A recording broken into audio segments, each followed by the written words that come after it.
Welcome to our YouTube channel story zone. Guys, next episode के लिए like का target 200 है। जैसे ही 200 लाइक्स हो जाएंगे तुरंत अगला एपिसोड आ जाएगा। तो अगर आपको जल्दी से नेक्स्ट एपिसोड चाहिए तो वीडियो को अभी लाइक करो। एपिसोड 91। धानी के कानों में जब गेट खुलने की आवाज गई तो धानी ने बेलन पर अपनी पकड़ मजबूत की और हाथ हवा में उठाया ही था कि कपिल अपने हाथ में पकड़े टॉवल से बाल पोंछते हुए बाहर निकला। उसने अपनी कमर पर सिर्फ टॉवल लपेट रखा था और एक टॉवल कंधे पर डाल रखा था जिससे बाल पोंछते हुए वो बाहर निकला। धानी, तुम ये बेलन लेकर क्यों खड़ी हो? कपिल ने आश्चर्यचकित होकर पूछा। धानी कपिल की आवाज सुनकर अपनी आंखें खोलकर देखती हैं और अपने सामने कपिल को देखकर वो इतनी ज्यादा एक्साइटेड हो जाती हैं। लकी जी कहते हुए कपिल से लिपट जाती हैं। धानी जाहिर नहीं होने दे रही थी मगर वो इतनी डर गई थी कि उसके बदन की कपकपाहट कपिल को तक महसूस हो रही थी। बेख्याली में धानी को ये भी ध्यान नहीं रहा कि कपिल ने सिर्फ एक टॉवल लपेट रखा है। पसीने से तरबतर धानी चुंबक की तरह कपिल से चिपक गई। पहले तो कपिल को धानी का ऐसा करना समझ नहीं आया, पर क्योंकि कपिल ठंडे पानी से नहा कर आया था तो उसे धानी के बदन की गर्मी सुहा रही थी जो कपिल को बेकाबू करने के लिए काफ़ी था। कपिल ने अपने कंधे पर रखा टॉवल हटा दिया और धानी की कमर पर हाथ रखकर उसे खुद में और कसकर समेटते हुए कपिल ने अपनी चेहरा झुकाकर धानी की गर्दन में छुपा लिया। कपिल के ठंडे हाथ धानी की गर्म कमर से होते हुए ऊपर उसकी पीठ पर आ गए। कुछ सेकंड एक दूसरे के महसूस करने के बाद धानी कपिल से अलग हो गई। उसके चेहरे के सामने कपिल का चौड़ा सीना था जिसे देखकर धानी का गला सूखने लगा। उसने अपना चेहरा ऊपर किया और कपिल की आंखों में देखने लगी। उसकी आंखों के लाल डोरे देखकर धानी पल भर में जान गई कि कपिल उसकी बातों से हट होकर कितना रोया होगा। उसके चेहरे की उदासी धानी को बेचैन कर रही थी। कपिल की सांसें धानी को अपने चेहरे पर महसूस हो रही थीं।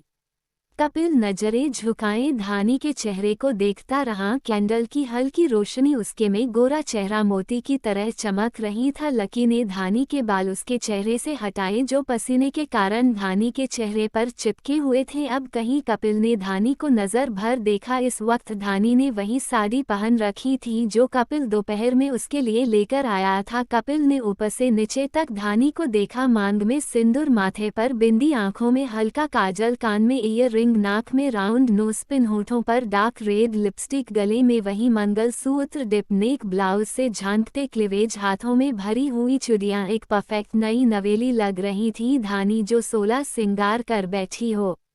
कपिल को अपनी बॉडी गर्म होती महसूस होने लगी। वो चाहकर अपनी नजरें धानी से नहीं हटा पा रहा था। धानी के चिन पर उंगली रखकर उसके होंठ खोल दिए और अपनी आंखें बंद करके अपना चेहरा उसके चेहरे के करीब ले जाने लगा। धानी ने भी अपनी आंखें बंद कर ली और कपिल की नेक चेस्ट पर अपने हाथ रखकर उसके गर्म सांसों को धीरे धीरे अपने करीब और करीब फिल करते हुए कपिल के किस करने का इंतजार करने लगी।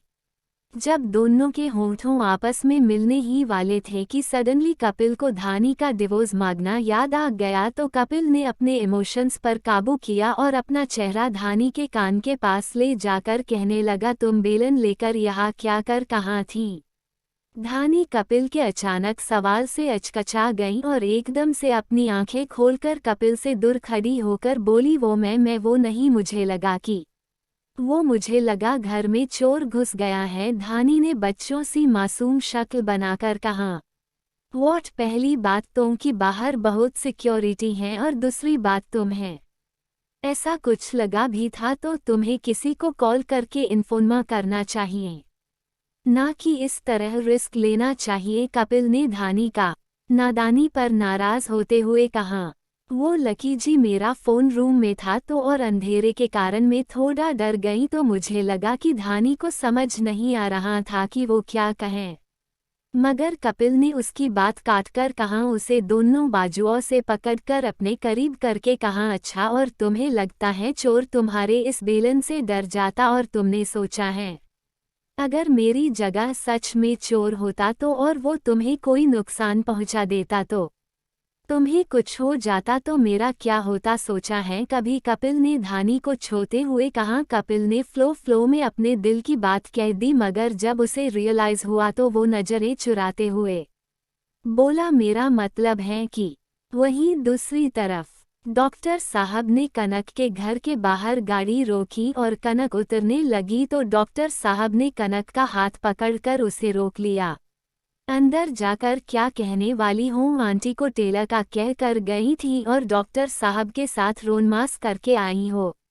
डॉक्टर साहब अपनी मुट्ठी पर अपना चिन रख कर पूछते हैं। कनक अपने सिर पर हल्की चपत लगाकर कहती है, ये तो हमने सोचा ही नहीं। हाँ, मैं जानता था कि ये सिचुएशन जरूर आएगी, इसलिए मेरे पास इसका भी सॉल्यूशन है, कहकर डॉक्टर साहब मुड़े और पीछे की सीट पर रखा बैग उठाकर कनक को देकर बोले, खोलकर देखो। कनक ने हैरानी से पैकेट खोलकर देखा और खुश होकर बोली, वाओ इट्स ब्यूटीफुल। डॉक्टर साहब ने मुस्कुराकर पूछा, तुम्हें पसंद आया? कनक ने उस पैकेट को अपने गले से लगाकर कहा, बहुत बहुत ज़्यादा थैंक यू। कनक ने बहुत प्यार से कहा, ऐसे नहीं बीवी, सुखा सुखा थैंक यू मत बोला करो यार। डॉक्टर साहब ने भोली सी शक्ल बनाकर कहा, तो अब आपको थैंक्स करने के लिए हमें क्या करना होगा पतिदेव जी? कनक ने भी उन्हीं के अंदाज में जवाब दिया, कुछ नहीं, बस वही जो हमेशा करती हूँ, गुड बाय किस। कनक ने एक हाथ डॉक्टर साहब के आंखों पर रखा और धीरे धीरे दूसरे हाथ से गेट खोलकर बाहर निकल गई और खिलखिलाती हुई बोली, आज का कोटा आप पहले ही फुल कर चुके हैं, इसलिए अब और नहीं, कहती हुई कनक घर के अंदर चली गई। डॉक्टर साहब ने मन में कहा, कुछ ज्यादा ही बिगाड़ दिया है मैंने इस लड़की को, शायद मुझे बेवकूफ़ बनाकर चली गई, मगर तुम्हें ऐसे देखकर मेरे दिल को जो सुकून मिलता है वो मैं शब्दों में नहीं कह सकता जान। तुम्हारी खुशी के लिए तो कुछ भी कर सकता हूँ मैं। और मुस्कुराकर कार घुमाकर अपने घर की ओर निकल गए। मेहरा मेंशन। रावी अभी तक वैसे ही बैठी थी और उसी तरह उसकी आंखों से आंसू बहे जा रहे थे। उसकी आंखों के सामने एक नज़ारा आने लगा जिसमें एक लड़की एक लड़के का कॉलर पकड़कर कहती है, आई लव यू सागर, और फिर अपनी पॉकेट से पेन निकालकर उसकी चेस्ट पर अपना नाम लिखकर कहती हैं, अब तो मैंने अपना नाम तुम्हारे ऊपर लिख दिया, तो अब से तुम मेरी प्राइवेट प्रॉपर्टी हो। आंखों में आंसू होने के बावजूद रावी मुस्कुरा उठी, मगर कुछ पल बाद उसकी मुस्कुराहट गायब हो गई। सागर से मिलने के बाद रावी सागर की तरफ अट्रैक्ट होने लगी, या यूँ कहें कि पहली नज़र में ही वो सागर से प्यार कर बैठी। सागर उनकी ही बैच में था, जिस वजह से अक्सर दोनों की मुलाकात हो जाया करती, उनमें काफ़ी अच्छी बनने लगी। सागर रावी का और कनक का बहुत ध्यान रखता, स्पेशली रावी को वो बहुत इम्पोर्टेंट देता, उसकी हर छोटी बड़ी चीज का ख्याल रखता। ये देखकर उसकी बैच की लड़कियां जलती थी। एक दिन एक लड़की ने सागर से लिफ्ट मांगी, सागर उसे अपने साथ कॉलेज लेकर आ गया। ये बात जब रावी को पता लगी तो वो सागर से नाराज हो गई, उसे बिल्कुल पसंद नहीं आया कि सागर किसी और लड़की को लेकर आया। रावी सागर से बात ही नहीं कर रही थी। सागर ने बहुत कोशिश की रावी से बात करने की, मगर वो मुंह फुलाकर बैठ गई। मगर जब रावी वॉशरूम गई तो सागर भी उसके पीछे वॉशरूम में घुस गया। उस टाइम वहाँ कोई नहीं था, ऐसा रावी को लग रहा था, मगर रावी का सागर को इग्नोर करना सागर को गवारा नहीं हो रहा था। उसे भी नहीं पता था कि उसके साथ ऐसा क्यों हो रहा था, मगर उसे बिल्कुल अच्छा नहीं लग रहा था रावी से बात किए बगैर। और रावी मैडम तो मुंह फुलाए बैठी थी, इसलिए सागर ने जब रावी को वॉशरूम में जाते देखा तो कुछ लोगों को बाहर खड़ा करके वो अंदर रावी से बात करने चला गया। रावी ने सागर को वॉशरूम में देखा तो घबराने लगी, मगर उसने सागर से बात नहीं की। सागर अपने हाथ बांधे पैर क्रॉस करके गर्दन झुकाए दरवाजे को टेक लगाकर खड़ा था। रावी उसकी साइड से जाने लगी तो सागर ने रावी का हाथ पकड़ लिया। रावी ने एक नज़र अपने हाथ को देखा और झटक कर बोली, ये क्या बदतमीजी है। सागर ने उसका हाथ पकड़कर उसे झटके से घुमाकर अपने सीने से लगा लिया। इस वक्त रावी की पीठ सागर के सीने से लगी हुई थी। सागर ने उसके कंधे पर अपना चिन रखकर उसे कसकर पीछे से अपनी बाहों में भरकर उसके कान में धीरे से बोला, नाराज हो मगर क्यों, ये तो बता दो कि इस नाचिस को किस गुस्ताखी की सज़ा दी जा रही है। कोष्टक धानी जोर जोर से रोने लगी कपिल के इस तरह डांटने से, और जाकर बेड पर आलती पालती लगाकर बैठ गईं। कपिल ने धानी को रोते देखा तो उससे कहने लगा, क्या हुआ, रो क्यों रही हो? अब आपकी वजह से, सिर्फ और सिर्फ आपकी वजह से। धानी ने बच्चे की तरह नाक रब करके कहा। मेरी वजह से? पर मैंने क्या किया? कपिल ने कंफ्यूज होकर पूछा। इसलिए, बस इसलिए, क्योंकि आपने कभी कुछ नहीं किया, कुछ नहीं कहा, हमेशा मुझसे सब कुछ छुपाते रहे। ऊँ करके धानी लगातार रोए जा रही थी। देखो धानी, तुम क्या कह रही हो? मुझे कुछ समझ नहीं आ रहा, कपिल झुंझलाकर कहता है। धानी उसी तरह रोते हुए बोली, वही तो, आपको कुछ समझ नहीं आता। आपको समझ नहीं आता कि मैं कितना डर गई थी जब आप सीढ़ियों से गिर गए थे और आपको होश नहीं आ रहा था। आपको समझ नहीं आता कि मुझ पर क्या बीती जब आपने डिवोर्स के लिए हाँ कहा। आपको समझ नहीं आता कि मैं आपकी बीवी हूँ। आपको समझ नहीं आता कि मैं आपके लिए क्या फील करती हूँ। और आपका पता नहीं, मगर मेरे लिए तो मेरे सब कुछ आप ही हैं। मेरा पहला प्यार, मेरा पहला किस, सब आपसे है। आपको नहीं पता मैं कितना टूट गई थी जब मुझे पता चला था कि आप किसी और को पसंद करते हैं। मगर आपको इन सब से क्या? आपको तो आज तक ये भी समझ नहीं आया कि मैं आपसे कितना प्यार करती हूँ। आपको ये भी समझ नहीं आया कि मैं इतना सज धज के कब से आपका वेट कर रही थी। आपको ये भी समझ नहीं आता कि मैं कि कोई लड़की आपको किस करने दे रही है तो कर लेना चाहिए ना, मगर नहीं। आपको तो इतने रोमांटिक मोमेंट में भी बेलन और चोर की पड़ी हैं और बस मुझे डांटते रहते हैं। ये भी नहीं बताया कि आप भी मुझसे प्यार करते हैं। मैंने डिवोर्स मांगा तो मना कर देना चाहिए था, मगर नहीं, वहाँ भी अपनी होशियारी दिखाने लगे। धानी अपना हाथ नचा नचा कर सब कुछ एक ही सांस में बोल गई। कपिल से मुंह खोले बस धानी की बात सुन रहा था। उसने धानी से कहा, तुम इसलिए रो रही हो क्योंकि मैंने तुम्हें किस नहीं किया? धानी ने मुंह बनाकर कहा, हाँ, और नहीं तो क्या? कपिल मुस्कुराया और धानी के एकदम करीब जाकर उसके दोनों तरफ अपने हाथ रखकर उसके ऊपर झुकते हुए बोला, अगर मुझे समझ नहीं आता तो तुम मुझे समझा दिया करो। कपिल धानी के ऊपर झुका होने के कारण उसके बालों से टपकने वाली पानी की बूंद धानी के शरीर में सिहरन पैदा कर रही थी। उसने अपना सर ऊपर किया और कुछ कहने को हुई तब कपिल उसके होंठों पर अपने होंठ रख चुका था। धानी पीछे की तरफ झुकने लगी, मगर कपिल ने उसके बालों पर अपनी पकड़ बनाते हुए उसे खुद से चिपका लिया। दोनों के बीच इंच भर का भी फासला नहीं था।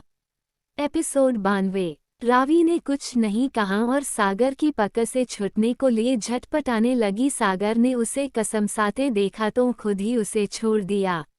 सॉरी रावी, मैं जानता हूँ कि मुझे ऐसे तुम्हें हग नहीं करना चाहिए था, सागर ने रावी की आंखों में झांकते हुए कहा और दरवाजे से दूर हो गया। रावी चुपचाप बाहर निकल गई। सागर को रावी के इस बेरुखे व्यवहार से बहुत तकलीफ हो रही थी। रावी के जाने के बाद सागर वहीं वॉश बेसिन का नल चालू किया और अपनी दोनों हथेलियों में पानी भर भर कर अपने मुंह पर छपके मारने लगा। काफी देर तक मुंह पर पानी मारने के बाद सागर नहीं बेसिन के पट्टी पर अपने दोनों हाथ टेककर खुद को आईने में देखते हुए कहा, आखिर मुझे इतना बुरा क्यों लग रहा है? क्यों मैं अपने आप को रावी के करीब जाने से नहीं रोक पाता? नहीं, यह नहीं होना चाहिए। मैं सिर्फ और सिर्फ उससे बदला लेने आया हूँ। हाँ, मैं सिर्फ उससे बदला लेने आया हूँ। उसके बात करने से या ना करने से मुझे कोई फर्क नहीं पड़ना चाहिए। फिर सागर अपनी चेस्ट को रब करते हुए खुद से कहा, मुझे इतनी बेचैनी क्यों हो रही है? सागर एक गहरी सांस लेकर छोड़ते हुए वॉशरूम से बाहर आ गया। पूरा दिन ऐसे ही बीत गया। ना रावी ने सागर से बात की और वॉशरूम से आने के बाद सागर ने भी रावी से बात करने की कोशिश की, बल्कि वह रावी और कनक की बेंच से 2 बेंच पीछे होकर बैठ गया।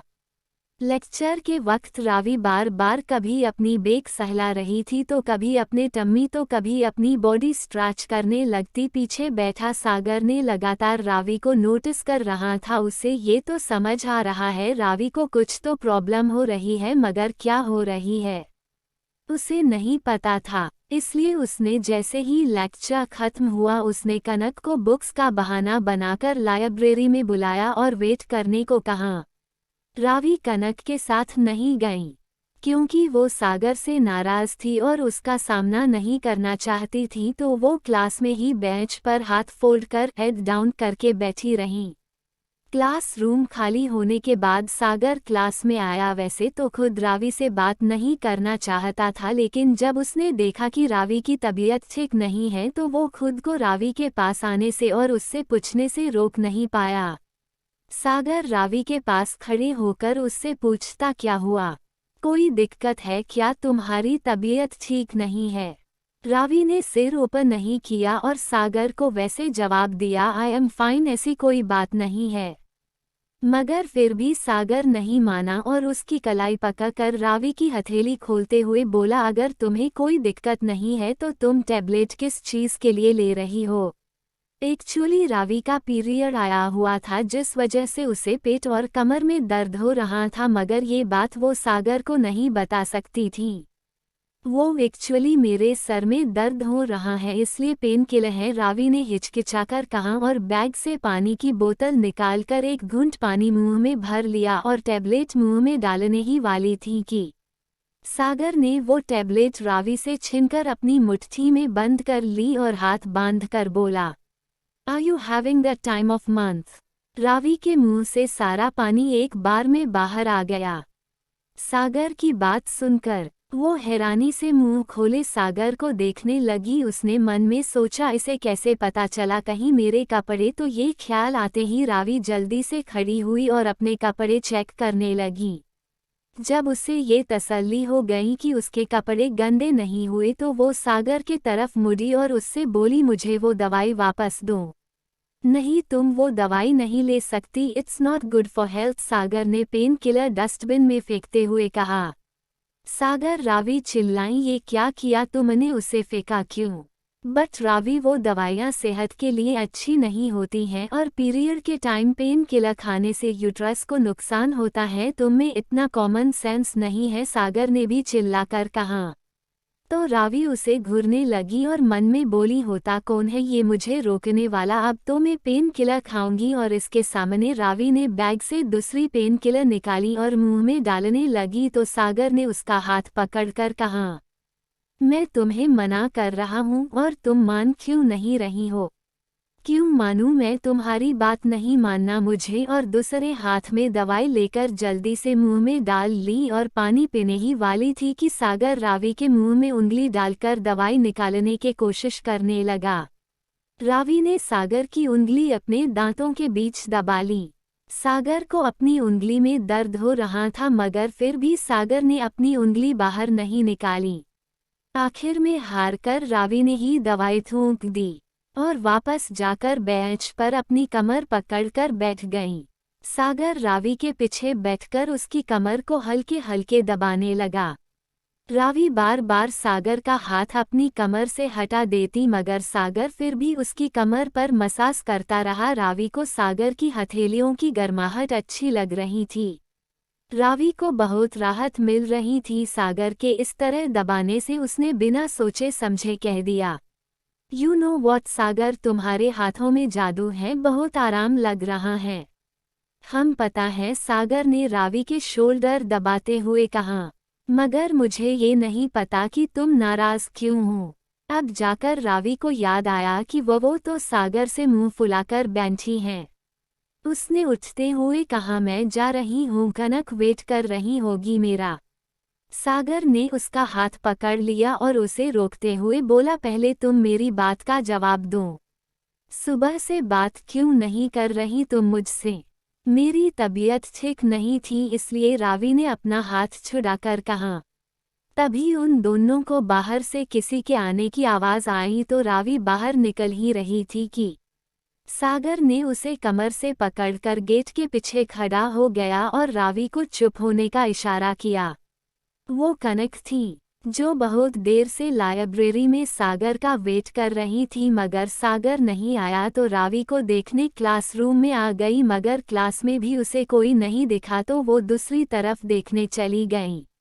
सागर और रावी इस वक्त गेट के पीछे खड़े थे। सागर ने रावी को कमर से पकड़ रखा था। वो दोनों बहुत करीब थे, इतने कि उनके बीच से हवा निकलने की भी जगह नहीं थी। रावी ने अपना चेहरा ऊपर करके सागर की आंखों में देखा। सागर रावी के आंखों को ही देख रहा था। सागर की नज़र रावी के आंखों से फिसलकर उसके सुर्ख लाल होठों पर ठहर गई। रावी सागर के इतने करीब होने से असहज हो रही थी। उसे अपने शरीर में अलग सी सिहरन महसूस हो रही थी। सागर भी ना चाहते हुए खुद को रावी के करीब आने से रोक नहीं पा रहा था। सागर धीरे धीरे रावी के चेहरे पर झुकने लगा। रावी को अपने चेहरे पर सागर की गर्म सांसें महसूस होने लगीं, तो उसकी आंखें अपने आप बंद हो गईं।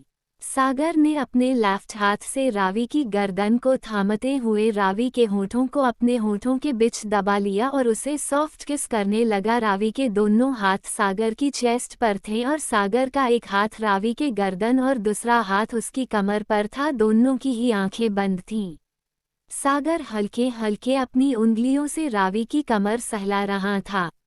तभी रावी का फोन बजने लगा। उसे कनक कॉल कर रही थी। इस सडन किस से दोनों ही एक दूसरे से नजरें नहीं मिला पा रहे थे। रावी पलटी और बैग उठाकर भाग गई। उसकी धड़कन बेतहाशा धक रही थी।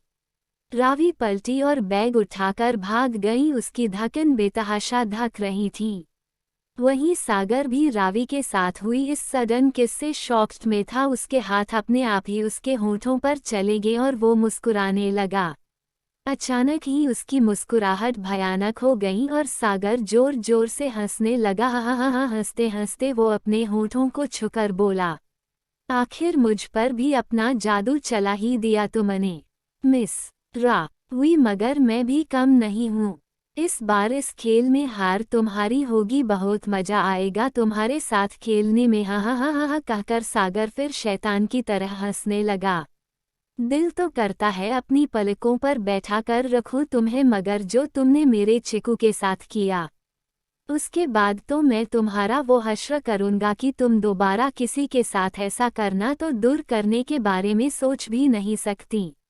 वहीं सागर के इरादों से बेखबर रावी अपनी फर्स्ट किस के बारे में सोचकर खुश हो रही थी। ऐसे ही 2 दिन बीत गए। 2 दिन हो गए थे रावी कॉलेज नहीं आई थी। सागर भी किसी कारण से इंडिया के बाहर गया हुआ था। इस बीच सागर और रावी की बात नहीं हुई थी एक दूसरे से। रावी तड़प रही थी सागर से मिलने के लिए, उसे देखने के लिए। और वहीं सागर भले ही ऊपर से कुछ भी कह ले, मगर ऐसा ही कुछ हाल उसका भी था। जिस काम के लिए वो गया था उसमें उसे लगभग 5 दिन लगने वाले थे, मगर उसे रावी की इतनी याद आ रही थी कि वो दिन रात जागकर 5 दिन का काम 2 दिन में खत्म करके आ गया। 2 दिन बाद जब दोनों एक दूसरे के सामने आए तो रावी का तो मन कर रहा था वो दौड़कर जाए और सागर को कसकर गले लगा ले। उसने सोच लिया था कि वो आज सागर को अपनी फीलिंग्स बता देगी। जब वो कॉलेज पहुंची तो उसने देखा कि 2-3 लड़कियां सागर को घेर कर खड़ी थी। रावी का तो उसे देखकर ही खून खोल उठा। उसने लंबे वंबे कदम लिए और उन लड़कियों के बीच जाकर सागर की कॉलर पकड़ ली और वहां खड़ी लड़कियों को घूरकर बोली, तुम में से कोई भी दोबारा सागर के आसपास भी दिखी तो मैं जाकर तुम्हारे बॉयफ्रेंड को बता दूंगी। रावी ने ये कहा ही था कि सारी लड़कियां वहां से मिस्टर इंडिया की तरह गायब हो गईं। सागर इतनी देर से अपनी हंसी दबाए रावी को देख रहा था। वहीं रावी ने सागर की कॉलर पकड़कर कहा, और तुम क्या अपनी बत्तीसी दिखा रहे हो, क्या चल रहा था ये सब। रावी ने सागर की कॉलर को कसकर पकड़कर उसे थोड़ा नीचे झुकाया और सागर से बोली, कान खोलकर सुन लो सागर, अगर तुमने किसी और लड़की की तरफ अपनी इन आंखों से देखा भी तो मैं तुम्हारी आंखें निकाल लूंगी, समझे। रावी क्या कर रही हो और मैं क्यों नहीं देखूं किसी को, सागर ने अपनी कॉलर छुड़ाकर कहा। क्योंकि मैं कह रही हूँ। अच्छा, और मैं क्या तुम्हारी प्राइवेट प्रॉपर्टी हूँ जो तुम्हारी बात सुनूं, सागर ने अपनी एक आईब्रो उठाकर कहा। रावी ने वापस सागर की कॉलर पकड़कर कहा, क्योंकि मैं तुमसे प्यार करती हूँ, सुना तुमने, बिकॉज आई लव यू सागर जी।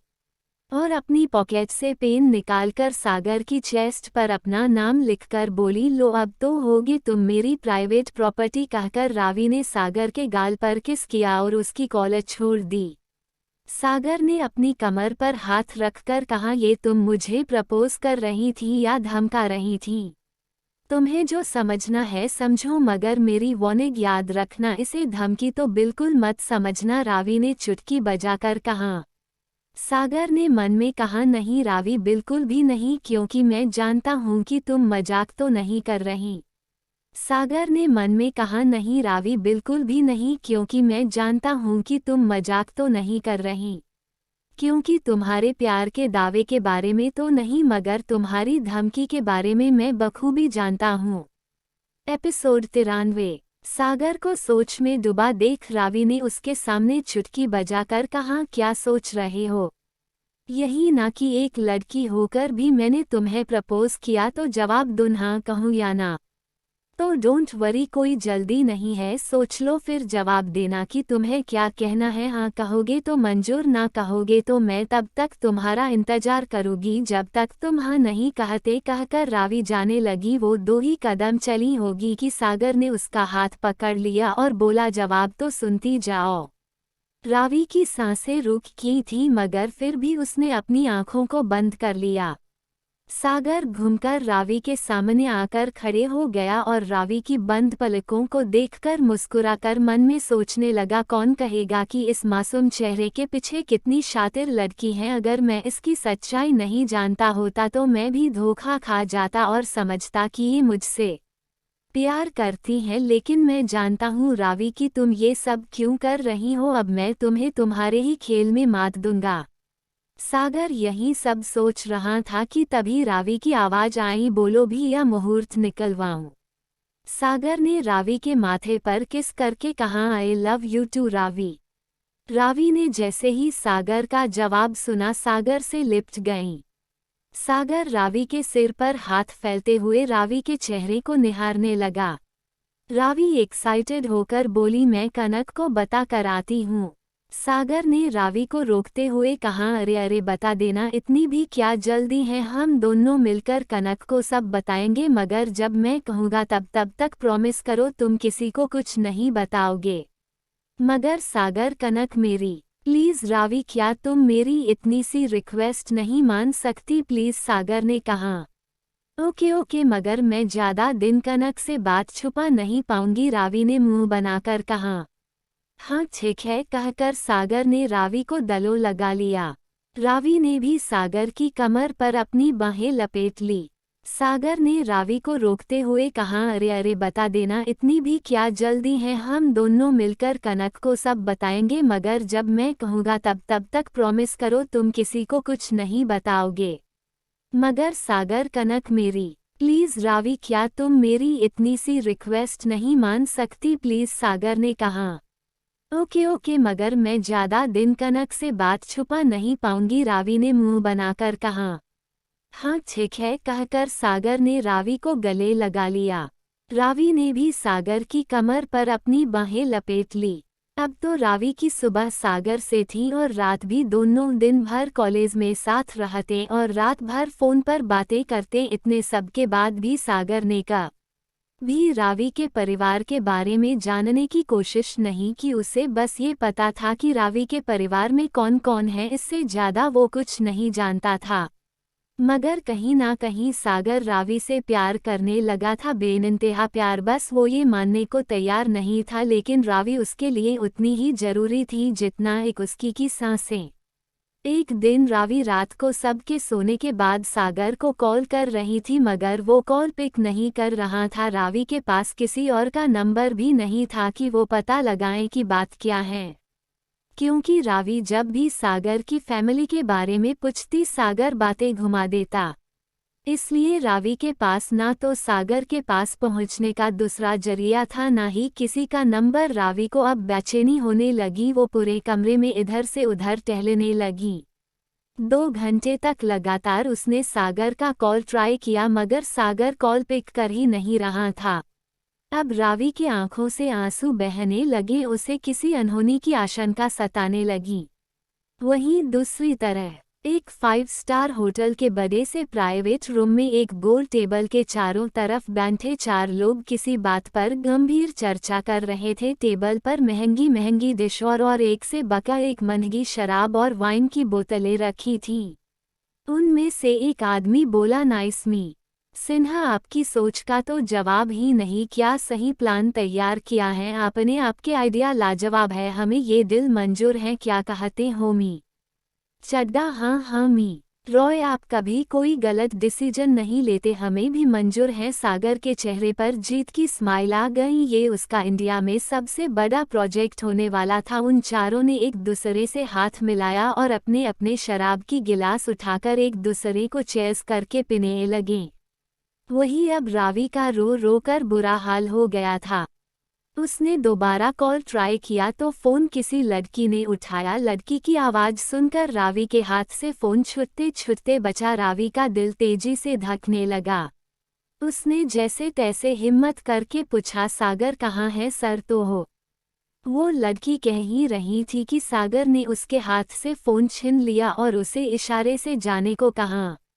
सागर की आवाज़ सुनते ही रावी ने राहत की सांस ली। फिर तुरंत ही सागर से सवाल किया, वो लड़की कौन थी? तुम्हारा फ़ोन जिसने पिक किया था वो नज़ है? सागर को समझ नहीं आया कि क्या कहे तो उसने झूठ कह दिया, वो मेरा छोटा सा एक्सीडेंट, तो मैं हॉस्पिटल आ गया था। असल में वो लड़की सागर की असिस्टेंट थी जिसने कॉल पिक किया, मगर वो रावी को कुछ कह पाती तब तक सागर ने उसके हाथ से फ़ोन छीन लिया था।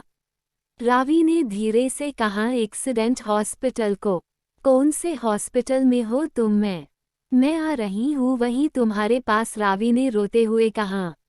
नो नो रावी, मैं बस होटल ही जा रहा हूँ, तुम क्या करोगी आकर? हम कल मिलते हैं ना, और वैसे भी बाहर बारिश भी कितनी तेज हो रही है, तुम अकेली इतनी रात को कैसे आओगी? मगर सागर, मेरा मन नहीं मान रहा है, तुम वीडियो कॉल रिसीव कर लो मेरा। सागर टेंशन में आ गया क्योंकि अगर उसने वीडियो कॉल उठा लिया तो रावी को सच पता लग जाएगा कि सागर झूठ बोल रहा है। इसलिए उसने नेटवर्क ठीक से नहीं आ रहा कहकर कॉल कट कर दिया। वहीं रावी को टेंशन के कारण नींद नहीं आ रही थी। उसने मन में सोचा, कहीं सागर को ज़्यादा चोट तो नहीं लगी, शायद इसीलिए घर नहीं जा रहा ताकि उसके परिवार वालों को टेंशन ना हो और वो मेरा वीडियो कॉल पिक नहीं कर रहा हूँ। हाँ, यही बात होगी, मगर होटल में भी तो वो अकेला होगा, वहाँ उसका ध्यान कौन रखेगा? मगर वो किस होटल में रुकेगा ये भी तो नहीं बताया उसने। रावी ने सागर को दोबारा से कॉल किया और बोली, तुम किस होटल में रुकने वाले हो? मुझे लोकेशन सेंड करो, रावी ने कहा तो सागर ने हाँ कहकर रावी को लोकेशन सेंड कर दिया। फ़ोन रखने के बाद सागर ने गहरी सांस ली और बेड पर गिरते हुए बोला, फिक्र तो ऐसे दिखा रही है मानो कितनी चिंता हो मेरी और अभी मेरे पास आ जाएगी, कहकर सागर ने मुंह बनाया और अपनी शर्ट निकालकर साइड में रखकर सिगरेट जलाकर बालकनी में जाकर खड़ा हो गया और सिगरेट के लंबे लंबे कश लेने लगा। अब सागर को हल्का नशा भी हो रहा था जिसके कारण उसकी आंखें भारी हो रही थीं। वो वापस आकर वैसे ही शर्टलेस ही बेड पर गिर गया। थोड़ी देर बाद उसके रूम का लैंडलाइन बजने लगा। अरे यार, अब क्या हुआ? सागर ने चिका फोन उठाया और सामने वाले की बात सुनकर सागर के होश फाख्ता हो गए। उन्हें मेरे रूम में भेज दो, सागर ने वैसे ही बेड पर लेटे हुए कहा। लेकिन जैसे उसे याद आया कि उसने तो रावी को झूठ कहा कि उसका एक्सीडेंट हुआ है, सागर ने जल्दी से फर्स्ट एड बॉक्स निकालकर अपने हाथ पर पट्टी बांध ली और खुद ही खुद को थोड़ी बहुत चोट लगाकर बैठ गया। सागर के रूम का डोर नॉक होते ही सागर ने उड़ती सी नज़र पूरे रूम पर डाली। रूम में कुछ भी गड़बड़ नहीं लगी तो उसने गेट खोल दिया। सागर के सामने रावी सिर से पैर तक भीगी खड़ी थी। रावी सागर को देखते ही उससे लिपट गई और सुबकते हुए बोली, तुम ठीक हो ना सागर? सागर ने रावी को अंदर किया और उसे ऊपर से नीचे तक देखते हुए बोला, तुम इतनी रात को बारिश में भीगते हुए क्यों आई? अच्छा, 1 मिनट रुको, कहकर सागर ने टॉवल लिया और रावी को उठाकर बोला, तुम जाकर जल्दी चेंज कर लो। रावी ने सागर का हाथ पकड़ कर कहा, मेरी छोड़ो, तुम बताओ कि तुम्हें ज्यादा चोट तो नहीं आई ना। नो, मुझे कुछ नहीं हुआ, मैं ठीक हूँ। रावी, तुम चेंज करो ना वरना तुम्हें सर्दी लग जाएगी। रावी ने कुछ कहना चाहा मगर सागर ने उसे बीच में रोकते हुए कहा, नहीं, चुप एकदम जाओ, पहले चेंज कर लो। रावी ने सागर के मुंह पर हाथ रखा और बोली, मेरी बात तो सुनो, मैं कपड़े लेकर नहीं आई, मुझे बस तुमसे मिलना था तो मिल ली, अब मैं जा रही हूँ वापस घर। सागर ने रावी को रोकते हुए कहा, नहीं, इतनी रात को तुम नहीं जा सकती और बाहर बारिश भी बहुत है तो मैं तुम्हें जाने नहीं दे सकता, और कपड़े तो जब तक तुम्हारे कपड़े सूखते नहीं तुम मेरी शर्ट पहन लो। ये लो। सागर ने अपनी शर्ट उठाकर रावी को देते हुए कहा। लेकिन सागर, मैं, रावी ने कहा, लेकिन कुछ नहीं, जाओ कपड़े बदल लो और सो जाओ। रावी बाथरूम से सागर की शर्ट पहनकर आ गई। सागर की नज़र जब रावी पर गई तो वो उसे देखता ही रह गया। सागर की शर्ट रावी को थाई तक ही आ रही थी। रावी ने स्लीव्स भी फोल्ड कर रखी थी। शर्ट के ऊपर के 2 बटन खुले ही थे जिससे रावी की क्लीवेज काफ़ी हद तक दिख रही थी। रावी ने नीचे से शर्ट पकड़ रखी थी। वहीं शर्ट के नीचे रावी के खूबसूरत गोरे पैर देखकर सागर का गला सूखने लगा। उसने बमुश्किल रावी से अपनी नज़रें हटाईं और मुड़ते हुए बोला, तुम बेड पर सो जाओ, मैं सोफे पर सो जाता हूँ, और अपने बाल सुखा लो वरना सर्दी लग जाएगी। रावी ने अपनी गर्दन झुका ली और नज़रें नीचे करके बेड की तरफ जाने लगी। सागर ना चाहते हुए भी बार बार उसकी नज़र रावी पर चली जाती। रूम में पानी गिरा होने की वजह से रावी फिसल कर गिर गई। सागर ने उसे देखा और दौड़कर उसे गोद में उठाकर बेड पर ले गया और उसका पैर अपनी गोद में रख कर एई को छूकर पूछा, यहाँ दर्द हो रहा है? रावी ने मासूमियत से हाँ में गर्दन हिलाई। रावी तो शर्म से पानी पानी हुई जा रही थी। उसकी कनपटियां गर्म होने लगी, उसके गुलाबी गाल सुर्ख लाल पड़ गए थे। सागर के छूने से उसे अपने बदन में कर्ट फील हो रहा है। सागर ने रावी का पैर पकड़ा और एक झटके से मोड़ दिया। रावी ने आँख की और कसकर सागर का हाथ पकड़ लिया। रावी के गीले बालों से निथर कर पानी उसकी पहनी शर्ट को भीगा रहा था जिससे उसके कपड़े उसके बदन से चिपक रहे थे, जिस कारण रावी ने जो ब्लैक कलर ब्रा तक नजर आने लगे। रावी अपने पैरों को क्रॉस में मोड़कर बैठ गई। सागर रावी को देखने लगा जो शर्म से खुद में ही सिमटी जा रही थी। उसके बालों से अभी भी पानी की बूंदें टपक कर उसकी शर्ट भीगो रही थी। सागर उठा और सोफे पर से टॉवल उठाकर रावी के पीछे खड़े होकर उसके बालों को पोंछने लगा। रावी चुपचाप गर्दन नीचे किए बैठी थी। सागर को अब हल्का नशा चढ़ चुका था। रावी को देखकर उसका शरीर गर्म होने लगा। उसे आज किसी की डिजायर महसूस हो रही थी। रावी वैसे ही घुटनों को सीने से लगाए हाथ बांधे बैठी थी। सागर की उंगलियां रावी के बालों में हलचल कर रही थीं। कभी कभी उसकी गर्दन को छू जाती। जब जब सागर की उंगलियां रावी की गर्दन को छूकर गुजरती, रावी के पेट में हजारों तितलियां एक साथ उड़ने लगती। सागर ने नशीली आंखों से रावी को देखकर उसके कंधे पर पीछे से ही अपना माथा टेक दिया और मदहोशी से बोला, सागर अंडस को तुम्हें पता है रावी? रावी अंडस को क्या? सागर अंडस को यही कि तुम बहुत खूबसूरत हो।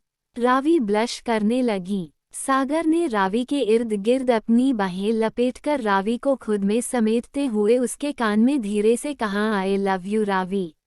सागर पर शराब का नशा चढ़ चुका था। वो पूरी तरह अपना होश खो चुका था। रावी वैसे ही बेड पर बैठे बैठे ही पीछे पलटी और सागर के सीने पर अपना सर रखकर बोली, आई लव यू टू सागर, मैं तुमसे बहुत प्यार करती हूँ।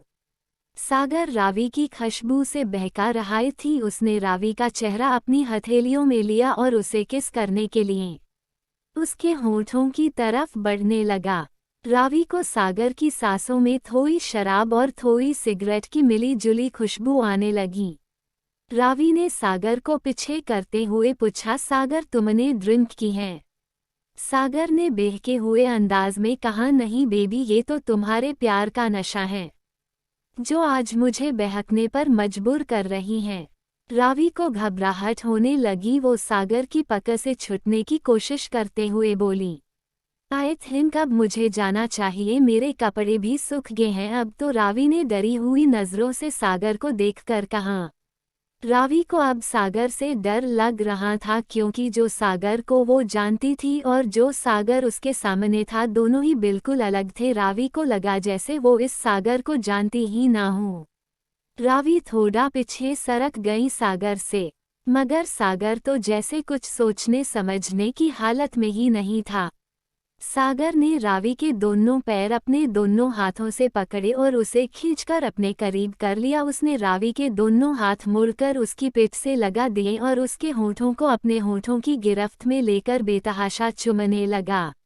रावी बुरी तरह कांपने लगी, उसकी आंखों से झरझर आंसू बह निकले, मगर सागर पर इसका कोई असर नहीं हुआ। उसने रावी की मक्खन सी मुलायम कलाई को अपने सख्त हाथों में दबोच लिया। अब सागर के होंठ रावी की गर्दन पर सरगोशी करने लगे। सागर ने एक हाथ से रावी की कलाई पकड़ी और दूसरे हाथ से उसकी शर्ट के बटन खोलने लगा। रावी ने रोते हुए सागर से कहा, Sagar no please don't do this, please leave me. मगर सागर तो जैसे कुछ सुन ही नहीं रहा हो, वो रावी की गर्दन को बेतहाशा चूमे जा रहा था। उसने रावी के कपड़े एक एक करके उसके शरीर से अलग करके फेंक दी और अब उसके हाथ रावी के नेक चेस्ट पर चलने लगे। वो बड़ी ही बेरहमी से उन्हें मसलने लगा। रावी को बेहद दर्द होने लगा। रावी रोती रही, मगर सागर पर कोई असर नहीं हो रहा था। सागर अब पूरी तरह खुद पर कंट्रोल खो चुका था। नशे की हालत में वो नहीं जानता था कि वो क्या कर रहा है। सागर ने एक पल के लिए रावी को छोड़ा और अपनी पेंट की जिप खोलने लगा। रावी मौका पाते ही बेड से नीचे उतरकर दरवाजे की तरफ भागी। उसे ये भी ध्यान नहीं रहा कि वो किस हालत में है या उसके बदन पर कपड़े हैं या नहीं, वो बस वहां से भाग जाना चाहती थी। सागर ने रावी को जाते देख उसे पकड़कर बेड पर फेंक दिया और खुद उसके ऊपर आ गया। रावी गिड़गिड़ाने लगी, लेकिन सागर तो मानो किसी भूखे भेड़िए की तरह रावी पर टूट पड़ा।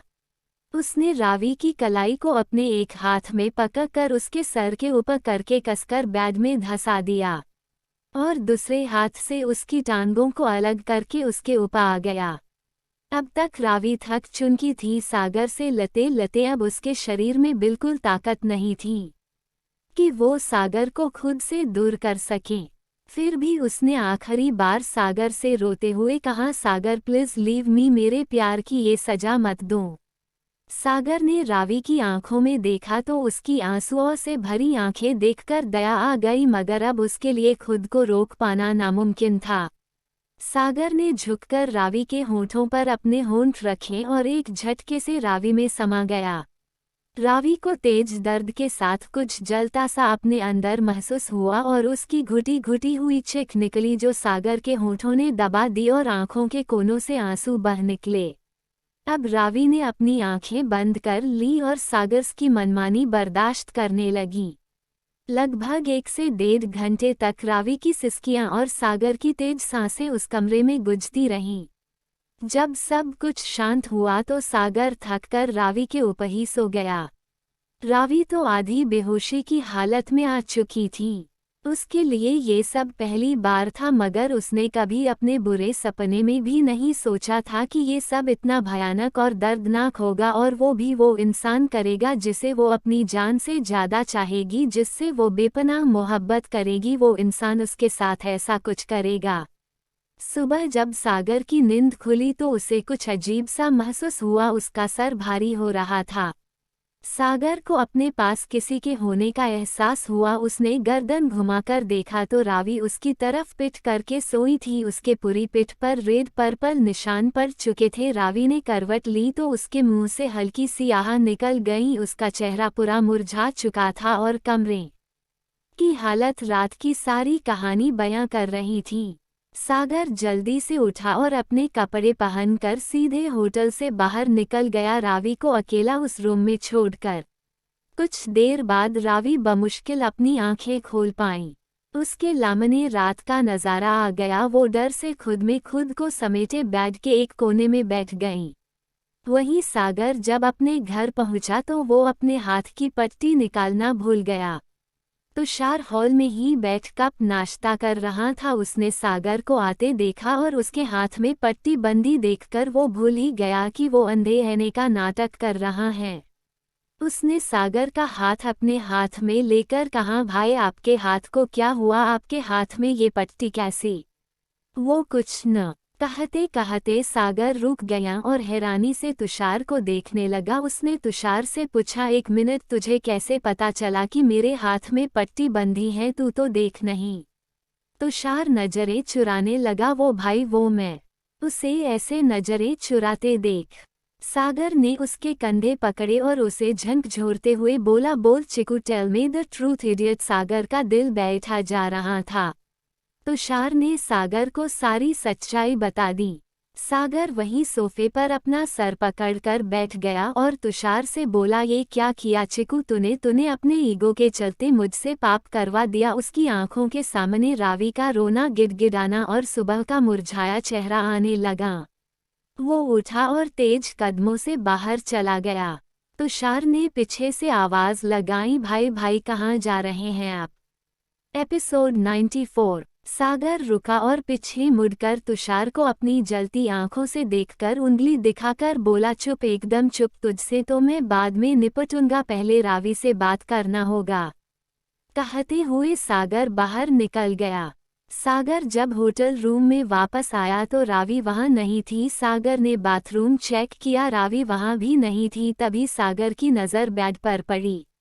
बेडशीट पर कई जगह खून के धब्बे थे। ये देखकर सागर शॉक्ड हो गया। वो फुर्ती से पूरे रूम में रावी को देखने लगा। सागर पागलों की तरह रावी को आवाज लगाने लगा। उसकी आंखों में आंसू आ गए रावी को ना पाकर।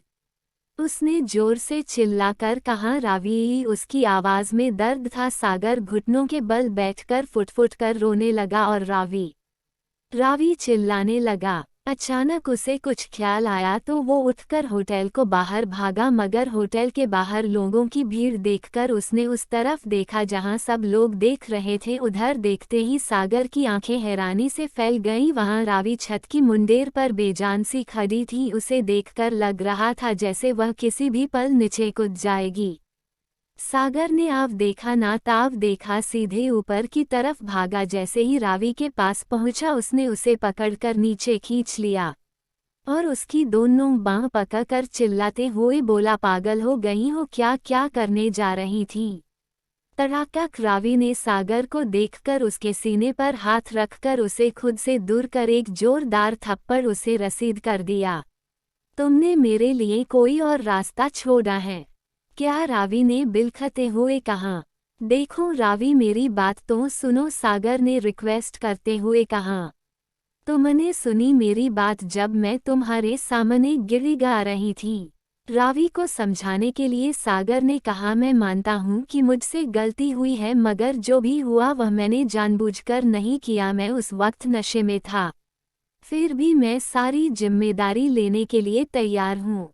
जिम्मेदारी? वाव! रावी ने ताली बजाकर बेवकूफ की तरह हंसते हुए, वाह सागर, क्या खूब सिला दिया तुमने मेरे प्यार का। रावी की आंखें नम हो गई थी ये सब कहते कहते हैं। सागर ने कहा, अगर तुम्हें कंपनसेशन चाहिए तो मैं उसके लिए भी तैयार हूँ।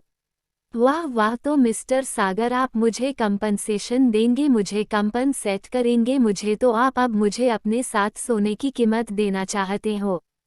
ठीक है, तो क्या दे सकते हैं आप मुझे? सागर ने कहा, जो तुम मांगो, पैसा, बंगला, गाड़ी। रावी ने फिर मुस्कुराकर कहा, वाह क्या कीमत लगाई है मेरे प्यार की, पैसा, घर, गाड़ी। मैं क्या तुम्हें धंधे वाली दिखती हूँ जो तुम्हारे साथ रात गुजार कर ये सब लूंगी? नहीं मी सागर, नहीं। लखनऊ टॉप बिजनेसमैन आलोक मेहरा की बेटी हूँ मैं। पैसों की कमी नहीं है मुझे। यहाँ के फेमस कार्डियोलॉजिस्ट सौरभ मेहरा की बहन हूँ मैं, कोई धंधे वाली। बस रावी, बस करो, तुम्हें होश है? तुम क्या कह रही हो? प्लीज चुप हो जाओ, सागर ने हाथ जोड़कर कहा। रावी के शब्द सागर के कानों में पिछले शीशे की तरह उतर रहे थे। सागर को ऐसे लग रहा था जैसे किसी ने उसका दिल अपनी हथेली में निकालकर निचोड़ दिया हो। तुम्हें क्या लगता है मैं तुम्हारे पैसों के लिए मैं तुमसे प्यार करती हूँ? बिल्कुल नहीं सागर, बिल्कुल नहीं, मगर आज तुमने मेरे प्यार की कीमत लगाकर मेरा प्यार खो दिया, मुझे खो दिया। ये बात कहकर रावी चली गई। सागर उसे जाते देखता रहा। Flash back and. ठक ठक ठक रावी, हाँ हाँ भाई आ रही हूँ। एपिसोड 95, कपिल धानी का रोमांस। रावी अपने ख्यालों में खोई हुई थी कि तभी उसके रूम का डोर नॉक हुआ। रावी ने जल्दी से अपनी आंखों के आंसू पोंछे और उठकर गेट खोल दिया। सामने डॉक्टर साहब खड़े थे। उन्होंने अपने हाथ में लिए बैग्स रावी के सामने करके कहा, ये तुम्हारे लिए। उनके हाथ में 2 शॉपिंग बैग्स देखकर रावी खुश होकर उनके हाथ से बैग लेकर बोली, वाओ भाई, ये मेरे लिए हैं। डॉक्टर साहब ने रावी के सिर पर हाथ रखकर कहा, हाँ। मगर रावी के चेहरे का उड़ा हुआ रंग देखकर डॉक्टर साहब ने रावी से पूछा, तेरी तबीयत तो ठीक है ना बच्चे? ये तेरा चेहरा इतना पीला क्यों पड़ रहा है? रावी ने हंसकर कहा, नहीं तो भाई, वो आज मैंने हल्दी और मलाई लगाई थी चेहरे पर, शायद इसलिए आपको ऐसा लग रहा है। मैं ठीक हूँ, आप खामखा ही परेशान हो रहे हैं। वैसे आप इतनी रात को कहाँ शॉपिंग करने चले गए थे? रावी ने बात बदलने की गर्ज से कहा, कहीं नहीं, ये कपड़े तो मैंने दोपहर में ही ले लिए थे। तुम दोनों सहेलियों के पास तो टाइम ही नहीं है, तो मैं ही तुम दोनों के कपड़े ले आया। कहकर डॉक्टर साहब जाने लगे तो रावी ने खुश होकर उछलते हुए कहा, न्यू मोबाइल मेरे लिए है। डॉक्टर साहब ने वैसे ही आगे बढ़ते हुए कहा, हाँ, और वो पुराना डब्बा फेंक दे, आवाज़ भी नहीं आती उसमें। थैंक यू भाई, कहकर रावी अपने रूम में गई और अपना लहंगा देखने लगी। डॉक्टर साहब ने अपने रूम में जाकर कनक को कॉल किया। कनक ने कॉल पिक नहीं की क्योंकि उस वक्त कनक मेहंदी लगवा रही थी। डॉक्टर साहब ने फ़ोन साइड टेबल पर रखा और अपने कपड़े लेकर बाथरूम में फ्रेश होने चले गए। जब कनक ने मेहंदी लगवा ली तो उसने डॉक्टर साहब को वीडियो कॉल किया। डॉक्टर साहब ने कनक का कॉल पिक करके कहा, अभी थोड़ी देर भी नहीं हुई और मेरी याद आ गई तुम्हें। वैसे आज तुमने ठीक नहीं किया। हमने क्या किया अब? और आपकी जानकारी के लिए बता दें कि आपने हमें कॉल किए थे, हमने बाद में आपको कॉल किया, वरना हम तो सने जा रहे थे। कनक भोली सी शक्ल बनाकर कहा और अपनी मेहंदी दिखाकर बोली, कैसी लग रही हैं? मेरा नाम लिखवाया क्या? दिखाओ, डॉक्टर साहब ने कनक से एक्साइटेड होकर पूछा। नहीं लिखवाया, कनक ने कहा। क्यों? डॉक्टर साहब ने नाराजगी से पूछा। क्योंकि हमें नहीं लिखवाना था। आपने लिखवाया क्या हमारा नाम अपनी हथेली पर जो हम लिखवाएं? कनक ने मजाकिया लहजे में कहा और हंसने लगी। हम ठीक है, सो जाओ, रात बहुत हो गई है, कहकर डॉक्टर साहब ने कनक की बात सुने बिना ही फ़ोन कट कर दिया। कनक का मुंह बन गया। हमने ऐसा भी किया जो इतना बौखला गए कि फ़ोन ही रख दिया है। भोलेनाथ बचाकर रखना, हमें इनसे इनका पता ही नहीं चलता कब नाराज हो जाएं। उसी वक्त कपिल के अपार्टमेंट में कपिल धानी को सांस लेने का भी मौका नहीं दे रहा था। उनकी सॉफ्ट किस सॉफ्ट से पैशनेट से डिप और डिप किस से स्मुच में बदल गईं। बैकग्राउंड म्यूजिक जस्ट इमेजिन, क्योंकि लाइट तो है नहीं बेचारों के घर में।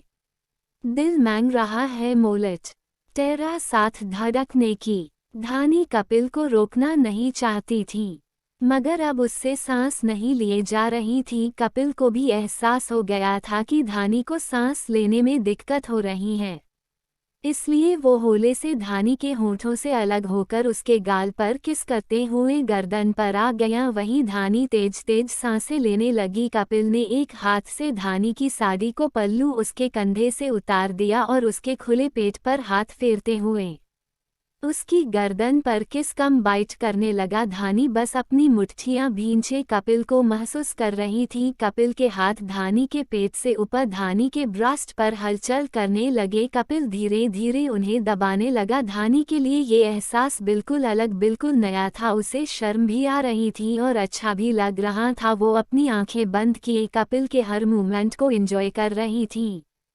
कपिल ने देखा कि धानी रेसिस्ट नहीं कर रही तो उसे थोड़ी और हिम्मत मिल गई। उसने एक एक करके धानी के ब्लाउज के हुक खोल दिए जिससे धानी की रेड ब्रा दिखने लगी। कपिल ने उसकी ब्रा की लाइनिंग पर उंगली फिराई और उसका बेल्ट उंगली में फंसाकर नीचे कर उतार दिया और उसके सीने पर अपने होठों चलाने लगा। धानी को बहुत शर्म आ रही थी तो वो पलट गई। कपिल के चेहरे पर मुस्कान आ गई। उसके सामने धानी की पिठ थी। उसने धानी की ब्रा का हुक खोलकर उसे हटा दिया और उसकी नेक्स्ट पिठ पर किस करने लगा। वो धानी की पिठ को बेतहाशा चूमने लगा। किस करते हुए वो उसकी पिठ पर बाइट भी करने लगा जिससे धानी को दर्द तो हो रहा था मगर वो कपिल को रोककर इन प्यार भरे इन पलों को खराब नहीं करना चाहती थी। मगर जब जब कपिल बाइट करता धानी की आह निकल जाती जो कपिल को और ज्यादा एक्साइटेड करने लगी। कपिल ने धानी को कमर से पकड़कर सीधा किया और उसके पेट पर किस करने धानी ने अपने हाथों से अपना सीना ढक रखा था। कपिल ने धानी का पेटीकोट भी निकाल कर अलग कर दिया। रूम में पूरा अंधेरा होने की वजह से दोनों ही एक दूसरे को ठीक से देख नहीं पा रहे थे। फिर भी धानी ने तो शर्म से अपनी आंखें बंद कर रखी थी और अपने हाथों से अपना सीना ढक रखा था। कपिल ने एक एक करके धानी के सारे कपड़े उतर दिए, सिर्फ पैंटी पहन रखी थी। कपिल ने अपनी कमर से भी टॉवल हटा दिया। अब तो धानी को लगा कि उसका कलेजा उछलकर उसके मुंह में आ जाएगा। उसका दिल इतनी तेजी से धड़क रहा था। कपिल धानी के ऊपर आते हुए दोबारा उसके होठों को बड़े शिद्दत से चूमने लगा। कपिल के हाथ धानी के पूरे बदन को छू रहे थे और उसके छूने से धानी के तन बदन में कर्ज दौड़ने लगा। कपिल ने धानी की पतली मखमल सी नरम कमर को दबाते हुए जब उसकी पैंटी पर अपनी उंगलियां फिराईं तब धानी ने कपिल का हाथ पकड़ लिया मगर अब कपिल के लिए रुकना मुश्किल था। उसने धानी का हाथ पकड़कर अपने नीचे करके उसके होठों से अपने होंठ सटाकर कहा, please Babu, sorry but I can't stop now. मगर धानी ने कपिल का हाथ नहीं छोड़ा। कपिल ने धानी की फीलिंग्स की रिस्पेक्ट करते हुए आगे नहीं बढ़ा क्योंकि जब तक धानी ने उसका साथ दिया वो आगे बढ़ता रहा मगर धानी की मर्जी के खिलाफ वो कुछ नहीं करना चाहता था। उसने धानी के माथे पर किस किया और बमुश्किल उठकर जाने लगा। धानी ने अब जाकर आंखें खोल ली और कपिल को देखा। कपिल का गठिला बदन धानी के सामने था जो कैंडल की पीली रोशनी में किसी हीरे की तरह चमक रही थी। धानी ललचाई और कुछ सोचकर उठी और उसने कपिल को पीछे से हग करते हुए बोली, don't go, I need you. Kapil के चेहरे पर मुस्कान तैर गई। उसने पलटकर धानी को अपनी बाहों में भर लिया और उसका माथा चूमकर उससे बोला, तुम्हें बेमन से कुछ भी करने की जरूरत नहीं है। धानी ने अपनी गर्दन ऊपर की कपिल के गाल पर किस करके उसके गले में अपनी बाहें डालकर बोली, कभी ना कभी तुम करना है तो अभी क्यों नहीं। कपिल मुस्कुराया। कुछ ही देर में कपिल और धानी एक दूसरे में खोए हुए थे। धानी ने कसकर कपिल को कमर से पकड़ लिया और उसकी पीठ पर अपने नाखून गड़ाने लगी और अपने निचले होंठ को अपने दांतों तले दबा लिया मगर फिर भी कई बार उसकी आंख निकल ही जाती। लगभग आधी रात तक दोनों एक दूसरे के प्यार को महसूस करते रहे। जब दोनों ही थक गए तो वैसे ही एक दूसरे के आगोश में सो गए। सुबह का वक्त। कपिल की नींद धानी के पहले खुल गई। कपिल ने अपने सीने पर सिर रखकर सुकून से सो रही धानी को देखा। उसने धीरे से धानी के लिप्स को छुआ और उठकर वॉशरूम में चला गया। कपिल नहाकर आया तो देखा कि धानी अभी तक सोई हुई थी। कपिल ने अपने कपड़े पहने और रेडी हो गया। कपिल धानी के पास गया और प्यार से उसका गाल चूमकर उसे उठाते हुए बोला, धानी, हम सोने दीजिए ना। धानी ने अलसाई जवाब दिया। How was the last night? Kapil ने शरारत से पूछा। इट वॉज ग्रेट, धानी ने नींद में ही जवाब दिया। तो एक राउंड और हो जाए, कपिल ने अपनी हंसी दबाकर धानी के कान में कहा। नो। ओ। धानी झट से उठकर बैठ गई और बिना एक मिनट गंवाए चादर लपेटी और सीधे बाथरूम में भाग गई। एपिसोड 96। कपिल ने धानी को भागते देखा तो ठहाके मार के हंसने लगा और अस्त व्यस्त पड़े रूम को ठीक करके बेडशीट चेंज कर दी। धानी जब तक नहा कर निकली तब तक कपिल ने उसके लिए बहुत सुंदर रॉयल ब्लू कलर की साड़ी और डार्क ग्रीन स्लीवलेस बोट नेक डिजाइनर ब्लाउज निकालकर उसके साथ की मैचिंग ज्वेलरी निकाल कर ले आया। धानी सिर्फ टॉवल लपेटकर बाहर आई जो उसके चेस्ट से घुटनों तक था। धानी ने बेड पर से कपड़े देखे और कमरे ने नजर दौड़ाई। उसे कपिल रूम में नहीं दिखा। उसने कपड़े उठाए और ड्रेसिंग रूम में चली गई। उसने साड़ी पहनी और रेडी होने अपने रूम में जाने के लिए बाहर आई। ड्रेसिंग रूम का डोर ओपन करते ही उसे सामने कपिल उसका का सामान लिए खड़ा दिखा। धानी ने उसके हाथ से अपना सामान छीन लिया और साइड में रख कर बोली, लकी जी आप मेरा सामान कहाँ ले जा रहे हैं? देखिए मैं ये घर छोड़कर कहीं नहीं जाने वाली, चाहे जो हो जाए। मानती हूँ कि मैंने कल गुस्से में डिवोर्स की बात की थी, मगर इसका ये मतलब नहीं है कि मैं आपको डिवोर्स देकर चली जाऊंगी। और आप? धानी कह ही रही थी कि कपिल ने उसके मुंह पर हाथ रखकर कहा, बस बस मेरी झांसी की रानी, सांस तो ले ले। अब अगर तू खुद भी कहीं जाना चाहेंगी तो भी मैं तुझे खुद से दूर जाने नहीं दूंगा। और हाँ, रही बात डिवोर्स की तो वो तो मैं तुझे वैसे भी नहीं देता। चाहे फिर तुझे अपने साथ रखने के लिए मुझे तुम्हें बांध कर क्या किडनैप करके अपने साथ क्यों ना रखना पड़ता, मैं तुझे जाना ही नहीं देता। और फिर कपिल ने धानी को कमर से पकड़कर उसकी आंखों में देखते हुए कहा, मैं ये सामान इनकी सही जगह पर रख रहा हूँ। अब जब तुम इस रूम में रहोगी तो सामान तो लाना ही पड़ेगा। कहकर कपिल ने धानी के माथे पर किस कर दिया। धानी ने नासमझी में कहा, मगर जब मेरा रूम है तो मैं आपके रूम में क्यों रहूं? क्योंकि मेरी भोली सी प्यारी सी धर्मपत्नी जी, आपके इतने करीब आने के बाद आपसे अलग रहना तो मेरे बस में नहीं। तो जब तुम और मैं हम होगी तो हमारा कमरा भी एक होना चाहिए ना? कपिल ने धानी का गाल खींचकर कहा। तो धानी को रात की बात याद आ गई और उसके गाल लाल हो गए। धानी कपिल के शर्ट पकड़कर उसके सीने पर अपना सर रख होले होले मुस्कुराने लगती है। धानी ने कपिल के सीने पर सर रखे हुए कहा, चलिए हटिए, मुझे क्लिनिक जाने के लिए रेडी होना है। कहकर धानी ने अपना मंगलसूत्र अपने ब्लाउज में डालकर उसे छुपा लिया और कपिल से बोली, आज मैं आपके साथ क्लिनिक चलूं क्या? मेरा बहुत मन है आपके साथ जाने का। कपिल ने धानी को कसकर पकड़ते उसका मंगलसूत्र वापस से निकाल कर ऊपर किया और पास में रखे सामान से सिंदूर की डिब्बी उठाई और धानी की मांग भरते हुए बोला, नहीं आज तुम घर पर ही रेस्ट करो, क्लिनिक आने की जरूरत नहीं है, कल से मैं तुम्हें खुद अपने साथ ले जाऊंगा। इस वक्त कपिल के दिमाग में कुछ खुराफात चल रही है, इसलिए पोथानी को अपने साथ नहीं ले जाना चाहता था। धानी ने मना करते हुए कहा, नहीं आज मेरे पेशेंट के अपॉइंटमेंट है, मैं उन्हें कैंसिल नहीं कर सकती। मैंने कहा ना, क्या करने की जरूरत नहीं है तो मेरी इतनी सी बात नहीं मान सकती? कपिल ने सख्त आवाज में कहा। डोमिनेटिंग हस्बैंड, धानी ने मुंह बनाकर धीरे से कहा। फिर कपिल ने वैसे ही धानी को अपने सीने से लगाए पूछा, ये सब छोड़ो, तुम मुझे बताओ तुम ठीक हो ना? How are you feeling now? तुम्हें कहीं पेन तो नहीं हो रहा? कपिल की बात धानी के दिल को छू गई। उसे कपिल पर बेशुमार प्यार आने लगा। उसने अपनी बाहें कपिल के गले में डालते हुए कहा, मैं बिल्कुल ठीक हूँ और शायद आप भूल रहे हैं कि मैं खुद एक डॉक्टर हूँ, तो अगर मुझे कुछ प्रॉब्लम होगी तो मैं खुद सॉल्व कर लूँगी। हालांकि धानी को अपने पेट में नाभि के नीचे दर्द हो रहा था, मगर उसे ज़्यादा प्रॉब्लम नहीं हो रही थी, because last night Kapil was very gentle. अब थोड़ा बहुत तो सबको बर्दाश्त करना पड़ता है।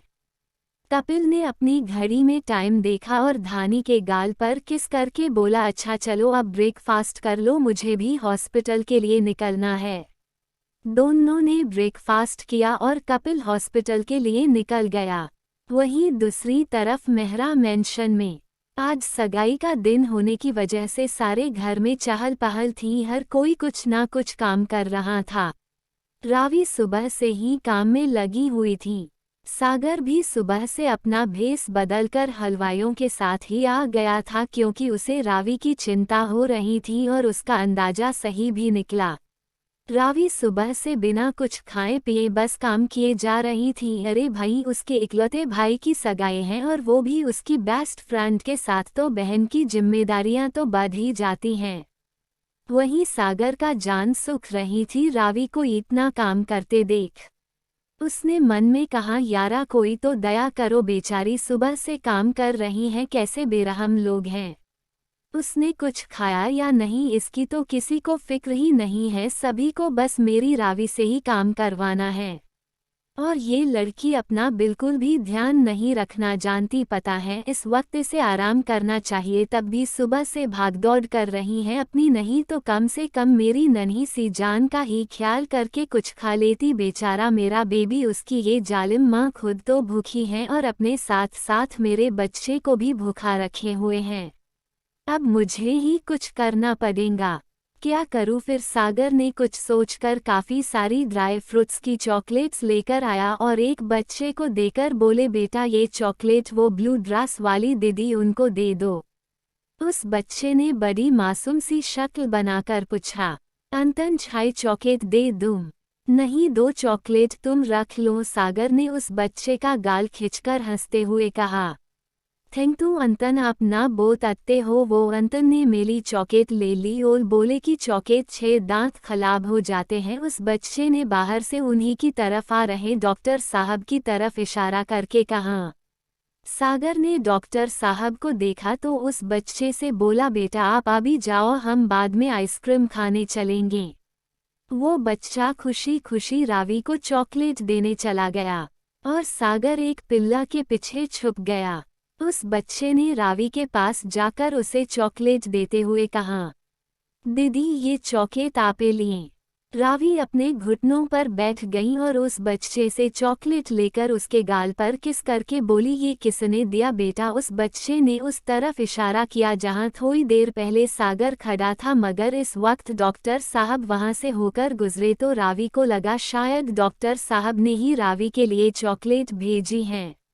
मगर चॉकलेट देखकर रावी को सागर की याद आ गई, क्योंकि अक्सर जब लेक्चर के टाइम रावी को भूख लगती तो सागर उसे इसी तरह कभी ड्राई फ्रूट चॉकलेट देता तो कभी होल व्हीट बिस्किट। रावी ने अपना सर झटका और उसने चॉकलेट खोलकर बड़ा सा बाइट लेकर लंबी सांस लेकर बोली, आह सच में फिलहाल इसी की जरूरत थी मुझे, और मुस्कुराते हुए चॉकलेट खाने लगी। सागर को अब जाकर चैन मिला, वाएं पिल्ला के पीछे से ही झांक कर रावी को देखता रहा। 3 चॉकलेट्स खाने के बाद वो चौथी खोल ही रही थी कि सरला जी ने रावी को आवाज़ लगा दी। रावी ने चॉकलेट्स टेबल पर रखी और अपनी फिंगर्स लिक करते हुए किचन में चली गई। सागर भी पिल्ला के पीछे से निकलकर जा ही रहा था कि उसके कानों में सरला जी के शब्द पड़े, रावी ध्यान से चना, वो टेबल हिलता है और जल्दी दे, जीरा कढ़ाई गर्म हो गई है, तेल जल रहा है बेटा, बस 2 मिनट दे रही हूँ मम्मा, मेरा हाथ नहीं पहुँच रहा। सागर ने अपना सिर पीटते हुए कहा, अब कहाँ चढ़ गई मैडम? सागर ने किचन की में झांक कर देखा तो गुस्से में जबड़ा भींचकर बोला, हे भगवान क्या करूं मैं इस बेवकूफ़ का? ऐसी हालत में ये गैस पट्टी के ऊपर चढ़कर खड़ी है, गिर गई तो? ये ख्याल आते ही सागर का बदन ठंडा पड़ गया। वो सोचना भी नहीं चाहता था कि क्या हो सकता है। उसने गहरी सांस लेकर खुद से कहा, भाड़ में जाए सब, अब बस बहुत हो गया, जो होगा देखा जाएगा। कहते हुए सागर अंदर की तरफ भागा, मगर जिस बात का उसे डर था वही हुआ। सडनली रावी का बैंगलेस बिगड़ गया और वो ऊपर से नीचे गिरने लगी। रावी ने तो डर से आंखें बंद कर ली, मगर सागर के तो दिल की धड़कन ही रुक गई। कनक का घर। कनक सुबह से कई दफ़ा डॉक्टर साहब को कॉल कर चुके थे, मगर काम में बिजी होने की वजह से डॉक्टर साहब ने कनक का कॉल भी नहीं किया और कनक ये सोचकर टेंशन में थी कि डॉक्टर साहब उससे नाराज तो नहीं। रागिनी जी ने कनक के पास आकर पूछा, कनक बेटा आप रेडी होने पार्लर किसके साथ जा रही हैं? अगर आप कहें तो रश्मि को आपके साथ भेज दें। तभी कनक के दिमाग की बत्ती जली और वो रागिनी जी से बोली, नहीं मासी, वो हम इनके साथ ही जाने वाले हैं, उन्होंने कहा था कि वो आ जाएंगे हमें पार्लर ले जाने। मगर बेटा कब जाएंगी आप, कब आएंगी? 2 बज गए हैं, 5 बजे से गेस्ट आने शुरू हो जाएंगे, आपने खाना भी नहीं खाया, खाना तो खा लीजिए। नहीं मासी, हम बाहर ही कुछ खा लेंगे। तभी कनक का फ़ोन बजने लगा। कनक ने देखा तो साहेब नाम फ्लैश हो रहा था। कनक ने फ़ोन रिसीव किया तो रागिनी जी इशारे में जल्दी रेडी होने का बोलकर चली गईं। कनक ने फ़ोन कान पर लगाते ही बिना डॉक्टर साहब की बात सुने बोली, हमें अभी के अभी आप हमारे पास चाहिए। आप कहाँ हैं, क्या कर रहे हैं, हमें कुछ नहीं पता, हमें आपसे अभी मिलना है और आप मना नहीं करेंगे प्लीज़, आपको हमारी कसम प्लीज़ ना। कनक ने सब कुछ एक सांस में कह दिया। फ़ोन के दूसरी तरफ से आवाज़ आई, ओके मैं 5 मिनट में आ रहा हूँ। डॉक्टर साहब ने बुलेट ली और कनक के घर की तरफ बढ़ गए। कनक दरवाजे पर ही उनका वेट कर रही थी। डॉक्टर साहब के आते ही कनक ने बिना देर किए जाकर बुलेट पर बैठ गईं। कनक वन साइड होकर बैठी और अपना एक हाथ डॉक्टर साहब के पेट पर लपेट लिया और उनके कंधे पर सिर रखकर बोली, हमें मंदिर लेकर चलिए। डॉक्टर साहब ने चुपचाप बुलेट स्टार्ट कर ली। कनक को थोड़ा अजीब लग रहा था क्योंकि जब भी कनक और डॉक्टर साहब को कहीं जाना होता तो वो हमेशा ऑडी लेकर आते, लेकिन आज बुलेट लेकर आए और कनक से कुछ कह भी नहीं रहे थे। जो कनक कह रही थी उसकी बात मान ले रहे थे। डॉक्टर साहब और कनक दोनों मंदिर में भोलेनाथ के दर्शन किए और मंदिर से बाहर आकर डॉक्टर साहब सीढ़ियों पर बैठकर अपने शूज पहनने लगे। कनक रुआसी हो गई डॉक्टर साहब के व्यवहार से। दोनों मंदिर से बाहर आ गए। डॉक्टर साहब ने कनक से कहा और फरमाए, मल्लिका क्या हुक्म है, कहाँ जाना चाहेगी आप, आपका सेवक तैयार है। कनक ने बस डॉक्टर साहब से जाकर लिपट गई और रोते हुए बोली, आप हमसे नाराज क्यों हैं, हमने लिखवाया है ना आपका नाम। वो तो हम बस आपसे मजाक कर रहे थे, आप हमसे नाराज हो गए। शिशिश कनक, मैं तुमसे नाराज नहीं हूँ। तुमसे किसने कहा कि मैं तुमसे नाराज हूँ, मैं तुमसे कभी नाराज नहीं हो सकता। डॉक्टर साहब ने कनक के होठों पर उंगली रखकर कहा। कनक ने अपनी आंसुओं से भरी आंखों से भरी देखकर कहा, तो फिर आपने हमारा कॉल क्यों नहीं लिया। क्योंकि मैं बिजी था और जब फ्री होकर तुम्हारी मिस्ड कॉल देखा तो मैंने कॉल बैक किया तुम्हें। और आप कार क्यों नहीं लाए। कनक ने बच्चों की तरह कलाई से आंसू पोंछकर बोली, क्योंकि घर में फंक्शन है और किसी ना किसी को गाड़ी की जरूरत पड़ सकती है। मगर तुम्हें क्यों लगा कि मैं तुमसे नाराज हूँ। वो हमें आपकी शरारतों की आदत पड़ चुकी है और आप इतने सीधे साधे बनकर हमारी बातें मान रहे हैं। तो कनक दुनिया जहान की मासूमियत अपने चेहरे पर लाकर बोली। डॉक्टर साहब प्यार से कनक का गाल छूकर कहा, तुम मुझे पागल करके ही मानोगी कनक। अभी चलो वरना गेस्ट आ जाएंगे। मगर जिनकी सगाई है वो ही गायब हैं। एपिसोड 97। कनक बस होनले से मुस्कुराई और धीरे से सौरभ के बाह पर उंगली से रब करती हुई बोली, साहेब। डॉक्टर साहब ने कहा हेलमेट लगाते हुए कहा, हम चाहते हैं कि जब हम रेडी हो जाए तो सबसे पहले आप हमें देखें। तो क्या आप हमारे रेडी होने तक रुक सकते हैं। मैं क्या कह रहा था कनक, डॉक्टर साहब ने बुलेट पर बैठकर चाबी लगाते हुए कहा। हाँ कहिए ना, कनक ने बड़े प्यार से कहा। एक काम करते हैं ना, तुम मुझे देखते रहो मैं तुम्हें देखते रहता हूँ, यही एक दूसरे को ही देखते रहते हैं। सगाई का क्या है, वो तो कभी भी हो जाएंगी। इनफैक्ट मैं तो कहता हूँ मैं ही तुम्हें तैयार कर देता हूँ, तुम मुझे तैयार कर देना। डॉक्टर साहब ने चिका कहा हा वेरी फनी, मगर हमें हंसी नहीं आ रही। जाने दीजिए, आपसे तो कुछ कहना ही बेकार है। कनक ने नाक मुंह सिकोड़कर कहा और बुलेट पर बैठ गई और पीछे से डॉक्टर साहब को उंगली टोचते हुए बोली, आना ना, आप हमें नहीं पता, हम कुछ नहीं जानते। अगर आप हमें लेने नहीं आए ना तो हम किसी के भी साथ नहीं आएंगे। कनक ने बच्चों के जैसे जिद करके कहा। अच्छा बाबा ठीक है, मैं एक बार घर में और वेन्यू पर जाकर आता हूँ, फिर तुम्हें लेने आ जाऊंगा। अब ठीक है। हाँ ठीक है, कनक ने चहकते हुए कहा और दोनों बाहें डॉक्टर साहब की कमर के इर्द गिर्द लपेट ली। डॉक्टर साहब ने कनक को पार्लर छोड़ा और घर की ओर निकल गए।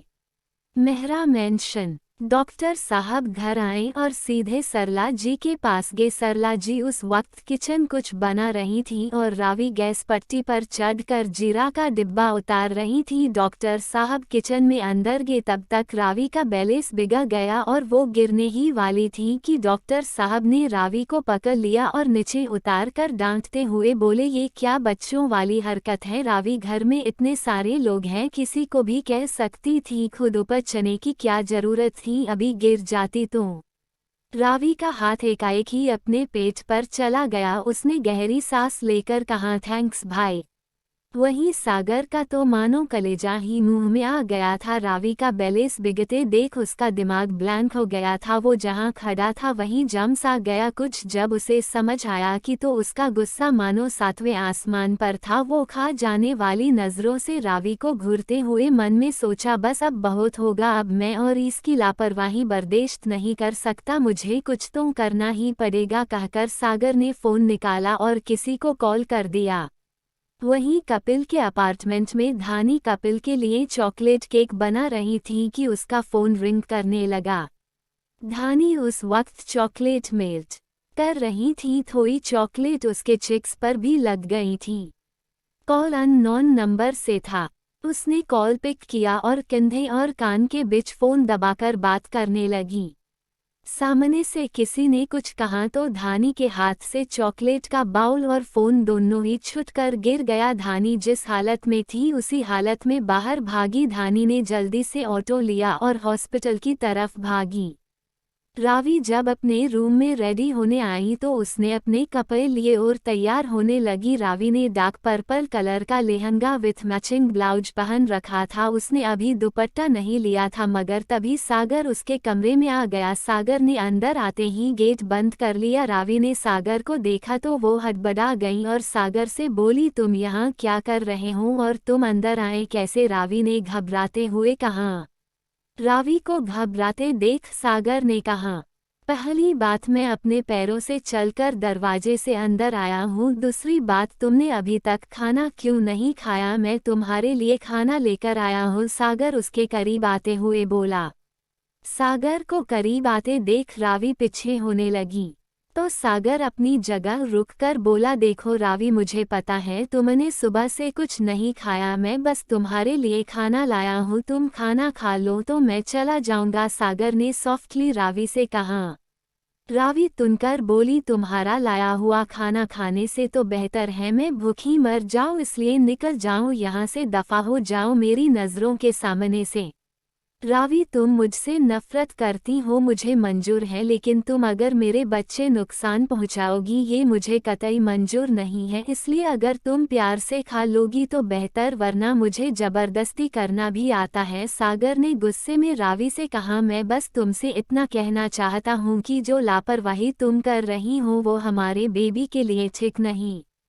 तुम्हें अपना ध्यान रखना चाहिए, बस इतनी सी बात तुम्हारे दिमाग में नहीं आ रही क्या? सागर को गुस्से में देख रावी डर से कांपने लगी।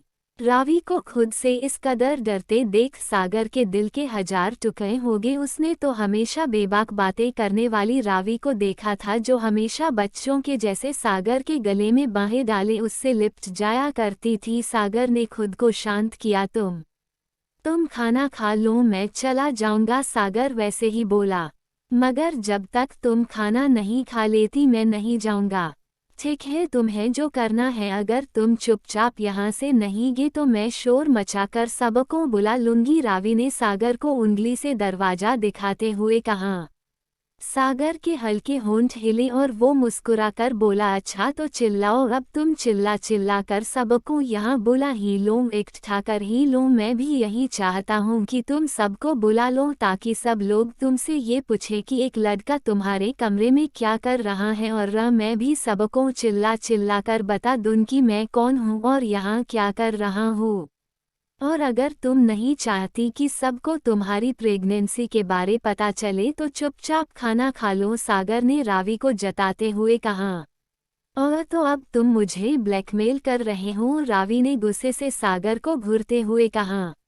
मैं करना तो नहीं चाहता था मगर तुमने मुझे मजबूर कर दिया। सागर ने खाने की थाली टेबल पर रखते हुए कहा, चलो अब जल्दी से खाना खा लो, ठंडा हो रहा है। खाना देखते ही रावी को उबाक आनी शुरू हो गई। वो सीधे बाथरूम की तरफ भागने लगी। सागर भी उसके पीछे ही चला गया। बाथरूम में रावी उल्टियां कर करके बेहाल हुई जा रही थी। सागर ने रावी की पिठ रब करते हुए उसे पानी का गिलास दिया। रावी ने एक घूंट भरा और पानी भी थूक दिया और अपना एक हाथ कमर पर और एक हाथ फोरहेड पर रखे हुए थी। अचानक रावी जोर जोर रोने लगी। सागर ने उसे अपने गले लगा लिया। रावी उससे दूर होने लगी लेकिन सागर ने उसे कसकर अपनी बाहों में पकड़े रखा। रावी को सागर के परफ्यूम की खुशबू में कंफर्ट फील हो रहा था। सागर ने उसे वैसे ही सीने से लगाए उसे सहलाने लगा। रावी को अब बेहतर लग रहा था मगर फिर भी वो सुबकते हुए बोली, मुझे खाना नहीं खाना, मुझे खाना देखते ही वॉमिट होने लग रही है, मैं क्या करूं? मैं और टॉलरेट नहीं कर सकती हूँ। बस आज की रात कल हम किसी भी हाल में यहाँ के बेस्ट गायनोकोलॉजिस्ट के पास जाकर तुम्हारा चेकअप करवाएंगे। फिलहाल थोड़ा सा तो खा लो। तुम्हें सिर्फ अपने बच्चे की पड़ी है, मेरी तो परवाह ही नहीं है। तुम्हें खाना खा लो करते रहते हो, पर मैं क्या करूं? खाना देखते ही उल्टियां हो रही हैं। मुझसे नहीं खाया जा रहा खाना। रावी ने अपना चेहरा ऊपर किया और बेचारी सी शक्ल बनाकर कहा। सागर ने अपना चेहरा झुकाकर रावी के माथे पर किस करते हुए कहा, तो तुम क्या खाना चाहती हो, मैं वो लाकर देता हूँ। वो दोनों के चेहरे इस वक्त इतने करीब थे कि वो एक दूसरे की सांसें तक अपने चेहरे पर महसूस कर रहे थे। एक पल को तो सागर और रावी सब कुछ भूल चुके थे, हर बात हर कड़वी याद। कुछ था तो वो बस प्यार। सागर ने अपना चेहरा झुकाकर रावी के होठों को अपने होठों से छू लिया, पर तभी रावी ने सागर को खुद से दूर धकेल दिया और उसे हाथ दिखाकर बोली, मी सागर सिन्हा, इस बार नहीं, अब की बार में तुम्हारे झांसे में नहीं आने वाली, समझे तुम? कहते कहते रावी पीछे होने लगी। पीछे बात टब था, रावी उसमें गिरने ही वाली थी कि सागर ने उसे पकड़कर अपने करीब कर लिया और रावी की आंखों में आंखें डालकर बोला, रावी इतनी नफरत मत करो मुझसे, मैं सह नहीं पाऊंगा, बहुत अकेला हूँ मैं, मुझे जरूरत है तुम्हारी, वरना मर जाऊंगा मैं। रावी ने भी वैसे ही उसकी आंखों में झांकते हुए कहा, तो मर जाओ, मुझे फर्क नहीं पड़ता, मगर मेरी लाइफ में इंटरफेयर मत करो। सागर की आंखों में पानी आ गया रावी की इतनी कड़वी बातें सुनकर। वो अपने घुटनों पर बैठ गया और हाथ जोड़कर रावी के सामने माफी मांगते हुए बोला, मानता हूँ मैंने गलत किया तुम्हारे साथ, मगर जितना दर्द तुमने सहा मैंने भी सहा, जाने अनजाने जो गलती मुझसे हो गई। सागर का इशारा उस रात की ओर था, उसके लिए मैं तुमसे माफी मांगता हूँ। लेकिन रावी, मेरा भगवान जानता है कि मैं तुमसे कितना प्यार करता हूँ। मेरा प्यार झूठा नहीं था, मेरी परवाह झूठी नहीं थी, मगर मैं अपने प्यार को साबित नहीं कर सका। मेरे नसीब में ऊपर वाले ने प्यार लिखा ही नहीं, शायद। कहते हुए सागर रोए जा रहा था। रावी को बहुत तरस आ रहा था सागर पर, मगर वो खुद को कमजोर नहीं पड़ने देना चाहती थी। सागर वैसे ही घुटनों पर ही थोड़ा आगे बढ़ा और रावी के पेट के पास आकर बोला, बेबी, आपके डैड आपको बहुत प्यार करते हैं। आपके डैड ने कभी आपकी मॉम चिट किया था, लेकिन आपने पापा को गलत मत समझना, उस वक्त हालात वैसे थे। आप अपनी मम्मा को ज्यादा तंग मत करना। आपके डैड आपके पास हो या ना हो, वो हमेशा आपसे और आपकी मम्मा से प्यार करते रहेंगे। Daddy loves you and mamma a lot. और जैसे ही सागर रावी के पेट को टच करने लगा, रावी 2 कदम पीछे हो गई। सागर किसी हारे हुए इंसान की तरह उठा और बिना एक पल गंवाए बाहर निकल गया। सागर के जाते ही जो गुबार रावी के दिल में था आंसू बनकर बाहर निकला और वो वहीं दीवार का सहारा लेकर नीचे बैठ गई। एपिसोड 98। धानी कपिल के लिए चॉकलेट केक बना रही थी कि उसका फोन रिंग करने लगा। धानी उस वक्त चॉकलेट मेल्ट कर रही थी, थोड़ी चॉकलेट उसके चिक्स पर भी लग गई थी। कॉल हॉस्पिटल से था। उसने कॉल पिक किया और कंधे और कान के बीच फोन दबाकर बात करने लगी। सामने से किसी ने कहा, धानी मैम कुछ जरूरी काम था तो आप आ सकती हैं क्या? धानी ने जाने से मना कर दिया और वापस अपने काम में लग गई। मगर थोड़ी देर बाद फिर से उसका फोन बजने लगा। अब की बार कॉल अननोन नंबर से था। धानी मैम आप जल्दी हॉस्पिटल आ जाएंगे? कपिल सर का हॉस्पिटल आते वक्त एक्सीडेंट हो गया और वो आपसे मिलना चाहते हैं। धानी के हाथ से चॉकलेट का बाउल और फोन दोनों ही छूटकर गिर गया। धानी जिस हालत में थी उसी हालत में बाहर भागी। धानी ने जल्दी से ऑटो लिया और हॉस्पिटल की तरफ भागी। धानी हॉस्पिटल के सामने ऑटो से उतरती हैं और घबराई हुई सी रोते हुए अंदर की तरफ भागती हैं। वो ऑटो वाला भी रावी के पीछे ही भागता हुआ चिल्लाने लगता है, अरे मैडम मेरे पैसे तो दे दो। मगर धानी उसकी बात नहीं सुनती और अंदर की तरफ भागती रहती है। उसका पल्लू हवा में लहरा रहा था।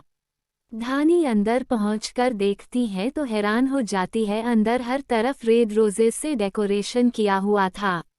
जैसे ही रावी अंदर आई सब लोग एक साथ चिल्लाने लगते हैं, हैप्पी बर्थडे टू यू।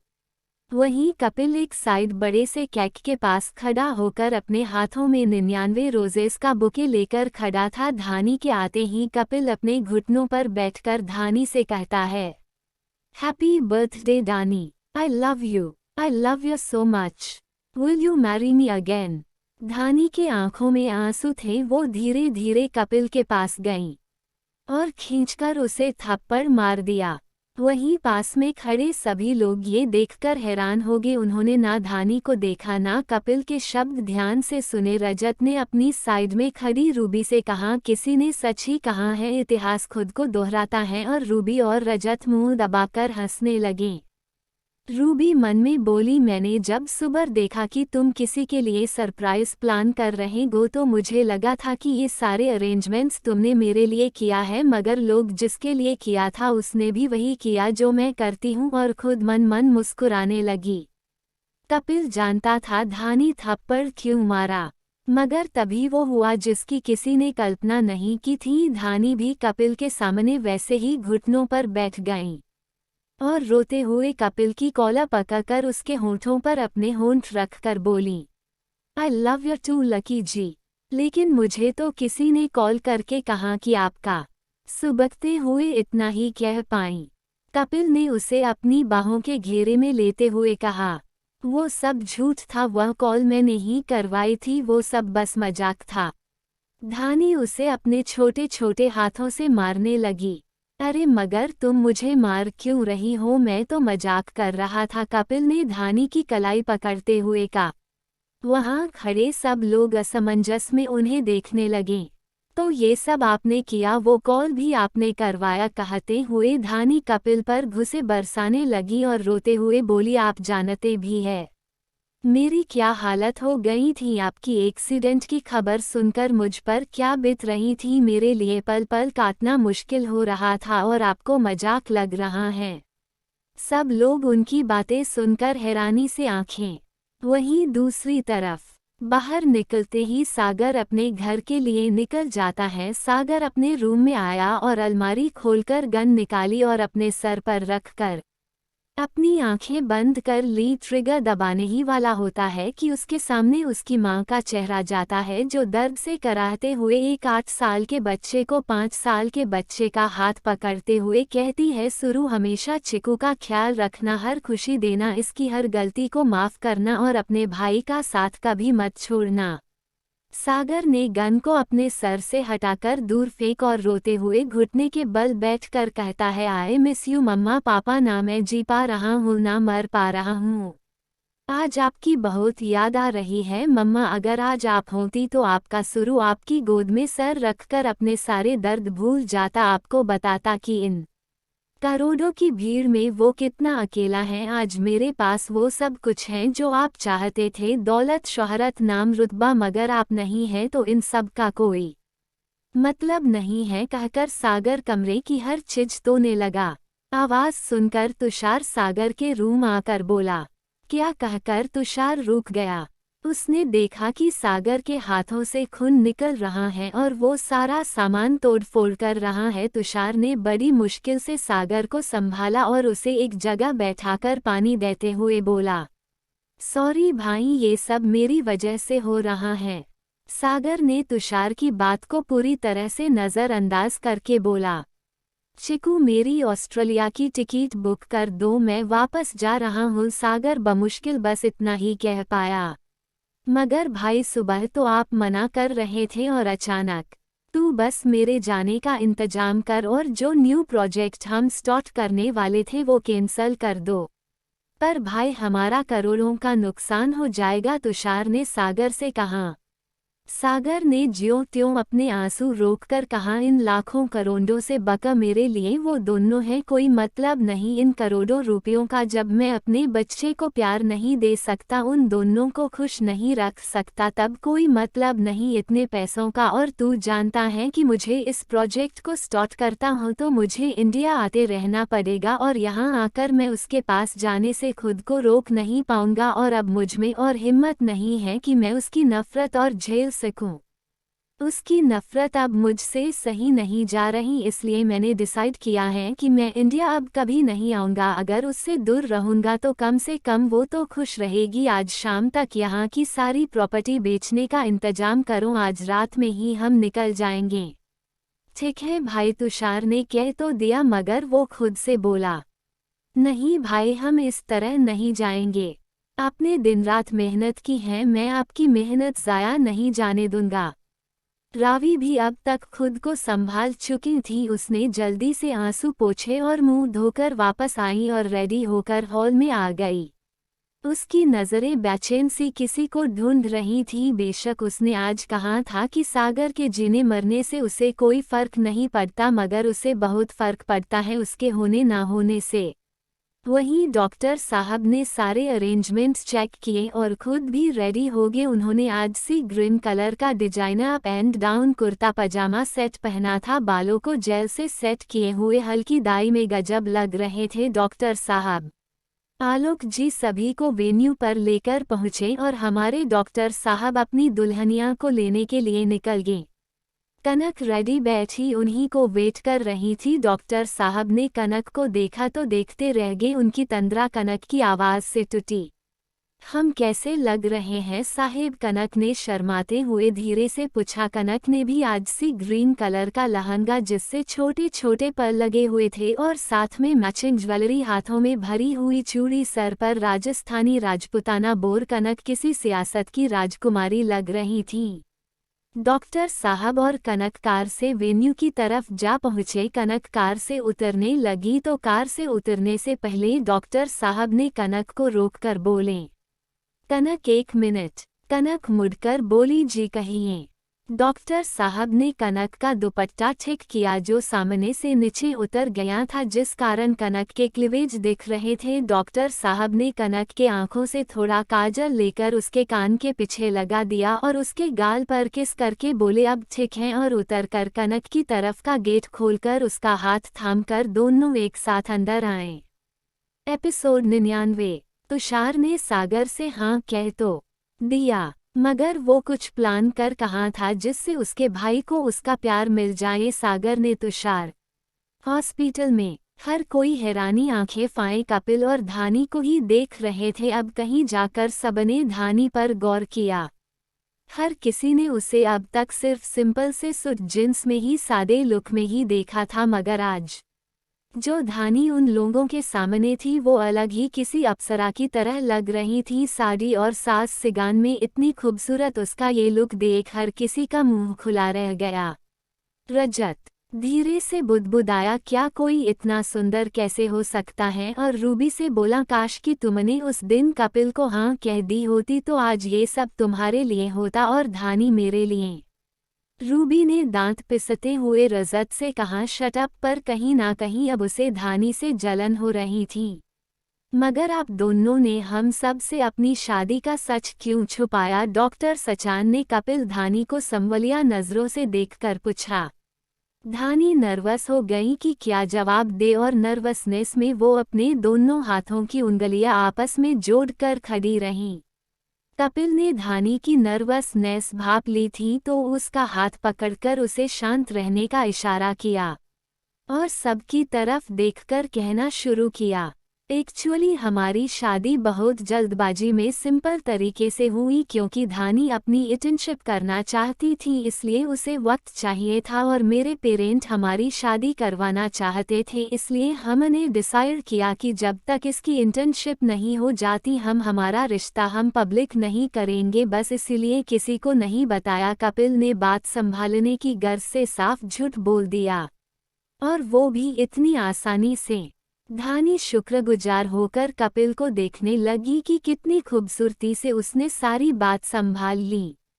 तभी डॉक्टर सचान ने आगे आकर कहा, जैसा कि आप सब जानते ही हैं कि धानी सिर्फ एक मेहनती डॉक्टर ही नहीं काबिल डॉक्टर भी है, इसलिए हॉस्पिटल के बोर्ड ने मिलकर ये डिसाइड किया है कि डॉक्टर धानी की इंटर्नशिप खत्म की जाती है और उन्हें परमानेंटली इस हॉस्पिटल में अपॉइंट किया जाता है।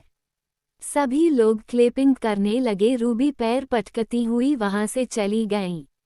सभी आगे आकर धानी को बधाई देने लगे। रजत भी आगे आकर धानी के सामने हाथ बढ़ाकर बोला, कॉन्ग्रेचुलेशन मिस कश्यप। तो कपिल बीच में ही बोल पड़ा, let me correct your words, she is my wife, so call her Mrs Singh. Mrs Dhani Kapil Singh. Kapil ने धानी के साइड से अपनी बाहों में लेकर रजत को घूरते हुए कहा। उसने मिसेस सिंह पर ज्यादा जोर देकर बोला। वो रजत को ऐसे देख रहा था मानो आंखों ही आंखों में ये बता रहा हो कि इसके बारे में सोचना भी मत, ये सिर्फ मेरी है।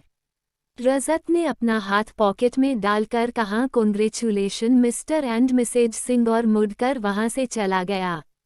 धानी ने अपने कंधे से कपिल का हाथ हटाया और मुंह टेढ़ा करके बाहर आ गई। उसने देखा कि वही ऑटो वाला बाहर धानी का वेट कर रहा था। उसने अपने सर पर चपत लगाए और उसके पास आकर ऑटो में बैठकर बोली, चलिए भैया। वो ऑटो वाला बोला, मैडम इस बार आप पहले दे दो, बाद में आप भाग जाती हो। धानी ने कहा, भैया मैं पर्स नहीं लाई हूँ। कपिल भी कार लेकर आ चुका था। उसने धानी को ऑटो से उतरने को कहा मगर धानी उतरी नहीं, तो कपिल कार से उतरकर धानी को लेने के लिए जैसे ही बाहर आया, धानी ने झट से अपना हाथ बढ़ाकर कपिल के जेब से उसका पर्स निकाल लिया और ऑटो वाले को पैसे दे दिए, मगर ऑटो से उतरी नहीं और ऑटो वाले को बोली, चलिए भैया। कपिल ठगा सा सर खुजाते हुए धानी को देखते रहा। जब वो अपने सेंस में आया तो वो जल्दी से कार स्टार्ट करके धानी के ऑटो के पीछे जाकर जोर जोर से गाना गाने लगा। कोई हसीना जब रूठ जाती है तो और भी हसीन हो जाती है। स्टेशन से गाड़ी जब छूट जाती है तो 1 2 3 हो जाती है। धानी ने आंखें दिखाकर दांत पिसते हुए कपिल से कहा, अपनी बकवास बंद करके चुपचाप कार चलाए वरना आपके मजाक को हकीकत होने में टाइम नहीं लगेगा। मगर कपिल को कोई फर्क नहीं पड़ा। वो वापस जोर जोर से गाना गाना जारी रखा। धानी अपना चेहरा छुपा लेती है। धानी ने अपना सर पीट लिया। ऑटो वाला धानी से बोला, मैडम लगता है सर आपसे बहुत प्यार करते हैं, आपको उनसे नाराज नहीं होना चाहिए, देखिए ना बेचारे के मना रहे हैं आपको। धानी ने उसे डांटते हुए कहा, आप चुपचाप अपना ऑटो चलाने पर ध्यान दीजिए। ऑटो वाला झेप गया। रास्ते पर आने जाने वाले लोग भी उन दोनों को देखकर हंसने लगे और धानी ये सब देखकर बहुत एम्बेरेस्ड फील करने लगी। अब तक उन लोगों की बिल्डिंग आ चुकी थी। धानी उतरी और सीधे अंदर चली गई। कपिल भी अंदर गया और चाबी वॉचमैन को देकर सीधे धानी के पीछे भागा। धानी ने लिफ्ट में कदम रखा और लिफ्ट बंद होने ही वाली थी कि कपिल ने लिफ्ट रोक ली। कपिल अंदर आते ही धानी को पकड़कर लिफ्ट की दीवार से सटा देता है और उसकी गर्दन पकड़कर उसके होंठों पर किस करने लगता है। धानी अपने हाथ कपिल के सीने पर रखकर कपिल को धकेलती है तो कपिल उसके हाथ पकड़कर उन्हें कर देता है और दूसरों हाथ से उसकी नेकेड कमर को जकड़ लेता है, जिससे धानी 1 इंच भी हिल नहीं पा रही थी। कपिल पैशनेटली धानी को किस करता है। कपिल का मन ही नहीं कर रहा था धानी से अलग होने का। धानी जोर से कपिल का होंठ पर काट लेती है। कपिल जब उससे अलग हुआ तो धानी उसे एक और थप्पड़ मार दे दी है, मगर कपिल को गुस्सा नहीं आता। वो धानी से कहता है, सॉरी धानी, आई नो कि तुम मुझसे नाराज हो, मगर प्लीज मुझे माफ कर दो। मुझे जो समझ आया मैंने किया, मगर मुझे नहीं पता था कि तुम इतना टेंशन ले लोगी, वरना मैं कभी ऐसा नहीं करता। इस बार माफ कर दो प्लीज प्लीज मेरी चिनी। धानी रोते हुए कहती है, मेरा नाम धानी है, चिनी नहीं। कपिल उसे कमर से पकड़कर अपने करीब करके उसके गाल पर किस करके कहता है, मुझे पता है तुम्हारा नाम धानी है, मगर तुम्हें नहीं पता कि तुम कितनी मीठी हो। कपिल ने मैग्नेटिक आवाज में धानी के कान से होंठ सटाकर कहा, जिससे धानी के बदन में कर्ट दौड़ने लगा। उसने अपनी गर्दन झुका ली और मुस्कुराने लगी। फिर कपिल का गाल छूकर पूछती है, जोर से लगी क्या, दर्द हो रहा है? कपिल मासूम सी शक्ल बनाकर कहता है, हाँ बहुत जोर से। धानी उसके गाल पर किस करके कहती है, अब दर्द कम हुआ? कपिल नाटक करते हुए कहता है, थोड़ा सा। धानी 3-4 किस एक साथ करके कहती है, अब का। तब तक उनका फ्लो आ जाता है। कपिल कहता है, थोड़ा सा। धानी उसे दूर धकेलकर हंसते हुए कहती, भाड़ में जाओ। सौरभ सर की सगाई है, भूल गई क्या? चलिए जल्दी रेडी हो जाएं। और लिफ्ट से बाहर निकल गईं। वहीं दूसरी तरफ सगाई के वेन्यू पर कनक और डॉक्टर साहब जब अंदर आए तो हर किसी की नज़र उन पर ठहर गई। दोनों को देखकर हर किसी के मुंह से यही निकला, beautiful couple made for each other. हर कोई यही शब्द कह रहा था। रावी कनक के पास आई और उसे हग कर लिया। कनक ने कुछ नहीं कहा। ये देखकर रावी को थोड़ा आश्चर्य हुआ, मगर उसने कुछ कहा नहीं। कनक ने भी फीकी सी मुस्कान बिखेर दी। कनक रावी से नाराज थी क्योंकि उसने कनक को अपनी प्रेगनेंसी के बारे में नहीं बताया था। डॉक्टर साहब और कनक के स्टेज पर आ गए सारे मेहमान भी आ चुके थे और हॉस्पिटल से भी सारा स्टाफ, धानी, कपिल, रूबी, रजत सभी आ चुके थे। डॉक्टर सचान, हर कोई डॉक्टर साहब की इस खुशी में शामिल होने आया था। सारी रस्में शुरू की गई। पहले सरला जी ने कनक को चुनरी ओढ़ाई, तिलक किया और काफी सारे गहने और लिफाफे फल से कनक की गोद भरी और सबने कनक को आशीर्वाद दिया। वही रागिनी जी ने देखा कि सरला जी ने कनक को काफी सारे गहने और कैश दिया है। कनक का शगुन देखकर रागिनी जी ने भी डॉक्टर साहब के लिए लिफाफे में 5,51,000 रखे। ये डॉक्टर साहब के लिए तो नहीं, मगर रागिनी जी के लिए बहुत बड़ी रकम थी, क्योंकि उनकी मंथली इनकम सिर्फ 30,000 रुपये थे, जिसमें उन्हें कनक की पढ़ाई और घर का खर्च भी उठाना होता था। इसी में से रागिनी जी ने कनक की शादी के लिए पाई जोड़ कर रखी थी। उन्होंने भी डॉक्टर साहब को तिलक किया, कपड़े और सोने की चेन, साथ में एक लिफाफा दिया जिसमें पहले तो उन्होंने 5,51,000 थे। डॉक्टर साहब को देने लगे तो डॉक्टर साहब ने उस लिफाफे में से सिर्फ 100 रुपये का नोट निकाल कर लेते हुए कहा, आंटी मैं इससे ज़्यादा आपसे नहीं ले सकता, पहले ही आपने मुझे बहुत अनमोल चीज़ दी है। ये बात डॉक्टर साहब ने कनक की तरफ देखकर कही, इससे ज़्यादा मुझे कुछ नहीं चाहिए। रागिनी जी ने कहा, मगर बेटा ये तो शगुन होता है, आपको लेना ही पड़ेगा। डॉक्टर साहब ने 100 रुपये का नोट दिखाते हुए कहा, आंटी शगुन तो मैंने ले लिया है, मगर और मैं नहीं ले सकूंगा। डॉक्टर साहब की इस अदा ने हर किसी के दिल को छू लिया। रागिनी जी की आंखों में आंसू रुकने का नाम ही नहीं ले रहे थे। उन्हें डॉक्टर साहब पर गर्व महसूस हो रहा था और कनक के लिए बहुत खुशी हो रही थी कि उसे डॉक्टर साहब जैसा जीवन साथी मिला। इसके बाद दोनों ने रिंग एक्सचेंज की और सभी ने उन्हें खूब सारी बधाइयां और गिफ्ट दिए। कपिल ने धानी को डॉक्टर साहब के परिवार से इंट्रोड्यूस करवाया। सभी धानी से मिलकर बहुत खुश हुए। रूबी दूर खड़ी डॉक्टर साहब, कनक, धानी और कपिल को देखकर जल भून रही थी। उसने अपनी मुट्ठियां भींचते हुए दांत पीसकर कहा, तुम लोगों की यह खुशी ज़्यादा देर तक टिकने वाली नहीं है। बहुत खुश हो रहे हो ना एक दूसरे का साथ पाकर, मगर मैं ऐसा होने नहीं दूंगी। आखिर उस जलना लाजमी भी था, क्योंकि वह दोनों ऐसे लोग थे जिसमें एक रूबी का दीवाना था तो एक की रूबी दीवानी थी। आज दोनों ही उसके नहीं रहे। मन में सोचते हुए रूबी शैतानी हंसी हंसने लगी। जब सभी लोग खाना खाने में और आपस में बातें करने में व्यस्त थे, एक वेटर रावी से कहता है सरला जी ने उसे बाहर गार्डन में बुलाया है। रावी बाहर गई तो किसी ने उसे पीछे से क्लोरोफॉर्म सुंघाकर बेहोश कर दिया। उसे उठाकर गाड़ी में डालकर कहीं ले गए। सागर का विला। सागर अपना सारा सामान पैक कर रहा था। तुषार आकर सागर से कहता है भाई वो जो आपने भाभी के लिए विला खरीदा था उसका क्या करना है? उसके पेपर्स रावी के घर भिजवा दो। सागर ने वैसे ही सामान पैक करते हुए कहा। तुषार ने कुछ नहीं कहा, बस वो मुड़ा और बाहर निकल गया। बाहर आकर उसने किसी को कॉल किया और उसने कहा काम हो गया क्या? सामने से आवाज आई हाँ बॉस, जैसा आपने कहा था हमने वैसा ही किया। हम गुड कहकर तुषार ने कॉल कट कर दिया। एपिसोड 100। दूसरी तरफ रावी धीरे धीरे अपनी आंख खोलकर देखता है तो खुद को एक बड़े अंडाकार बेड पर पाती है। रावी जब उस बड़े आलीशान कमरे में नजरें घुमाया तो पाया कि उस कमरे में हर चीज काफी महंगी और एंटिक है और साथ ही पूरे कमरे में रावी और सागर की बड़ी बड़ी फोटोज लगी हुई थी। उनमें सबसे ज्यादा रावी की पिक्स थी। रावी ने अपना सर पकड़ा और याद करने की कोशिश करने लगी कि आखिर उसके साथ क्या हुआ था।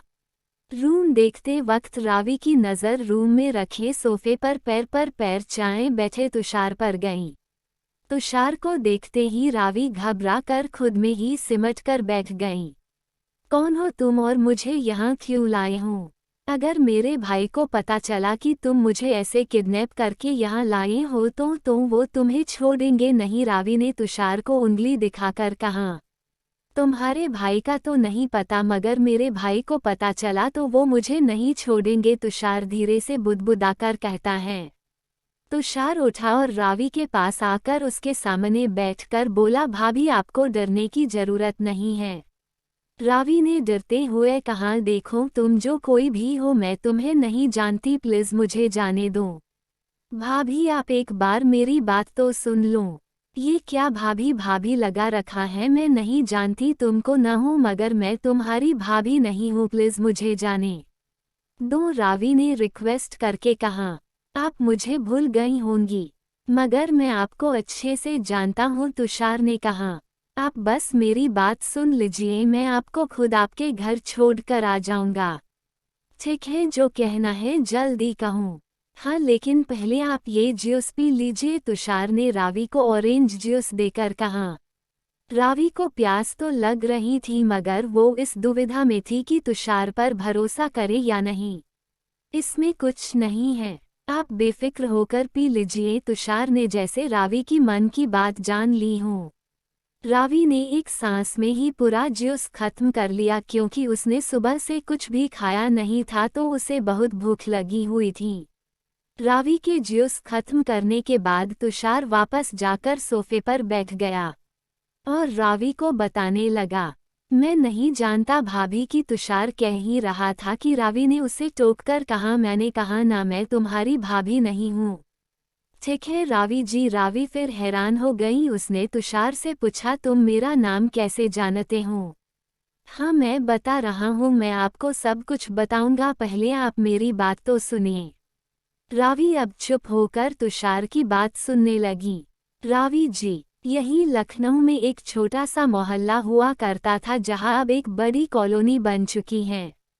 C.K. ग्रीन। उस मोहल्ले में एक परिवार रहता था, सिया और केशव का। वो लोग गरीब थे मगर खुश थे, बहुत खुश, क्योंकि उनके पास परिवार था। वो 4 लोगों का छोटा सा परिवार था। सिया और केशव अपने 2 बेटों के साथ रहते थे। उनके बेटों का नाम सुरु और चिकू था। सुरु बड़ा था, बहुत जिम्मेदार और समझदार, तो चिकू बहुत शरारती और हमेशा लड़ाई झगड़े करने वाला। मगर फिर भी सिया के आंखों का तारा, वो अपने दोनों बेटों से बहुत प्यार करती थी। लेकिन एक दिन उनकी खुशियों को नजर लग गई। केशव को कैंसर हो गया। सिया ने केशव के इलाज के लिए अपना सब कुछ बेच दिया मगर वो केशव को नहीं बचा पाई। केशव की मौत के बाद सुरु ने अपने परिवार की जिम्मेदारी अपने सर ले ली। उस वक्त वो मुश्किल से 8 साल का रहा होगा। चिकू अभी छोटा था, उसे दुनियादारी की कोई खबर नहीं थी। केशव के जाने के बाद सिया का तो सब कुछ खत्म हो गया था।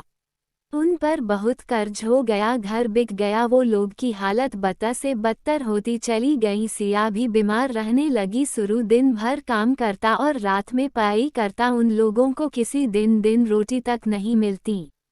सिया से अपने बच्चों की ऐसी हालत देखी नहीं जाती। उसकी तबीयत दिन पर दिन और खराब होती गई। एक दिन चिकू अपनी अधमरी हालत में पई माँ के सर को अपनी गोद में लिए रोता रहा। मामा मम्मा मम्मा चिल्लाता रहा।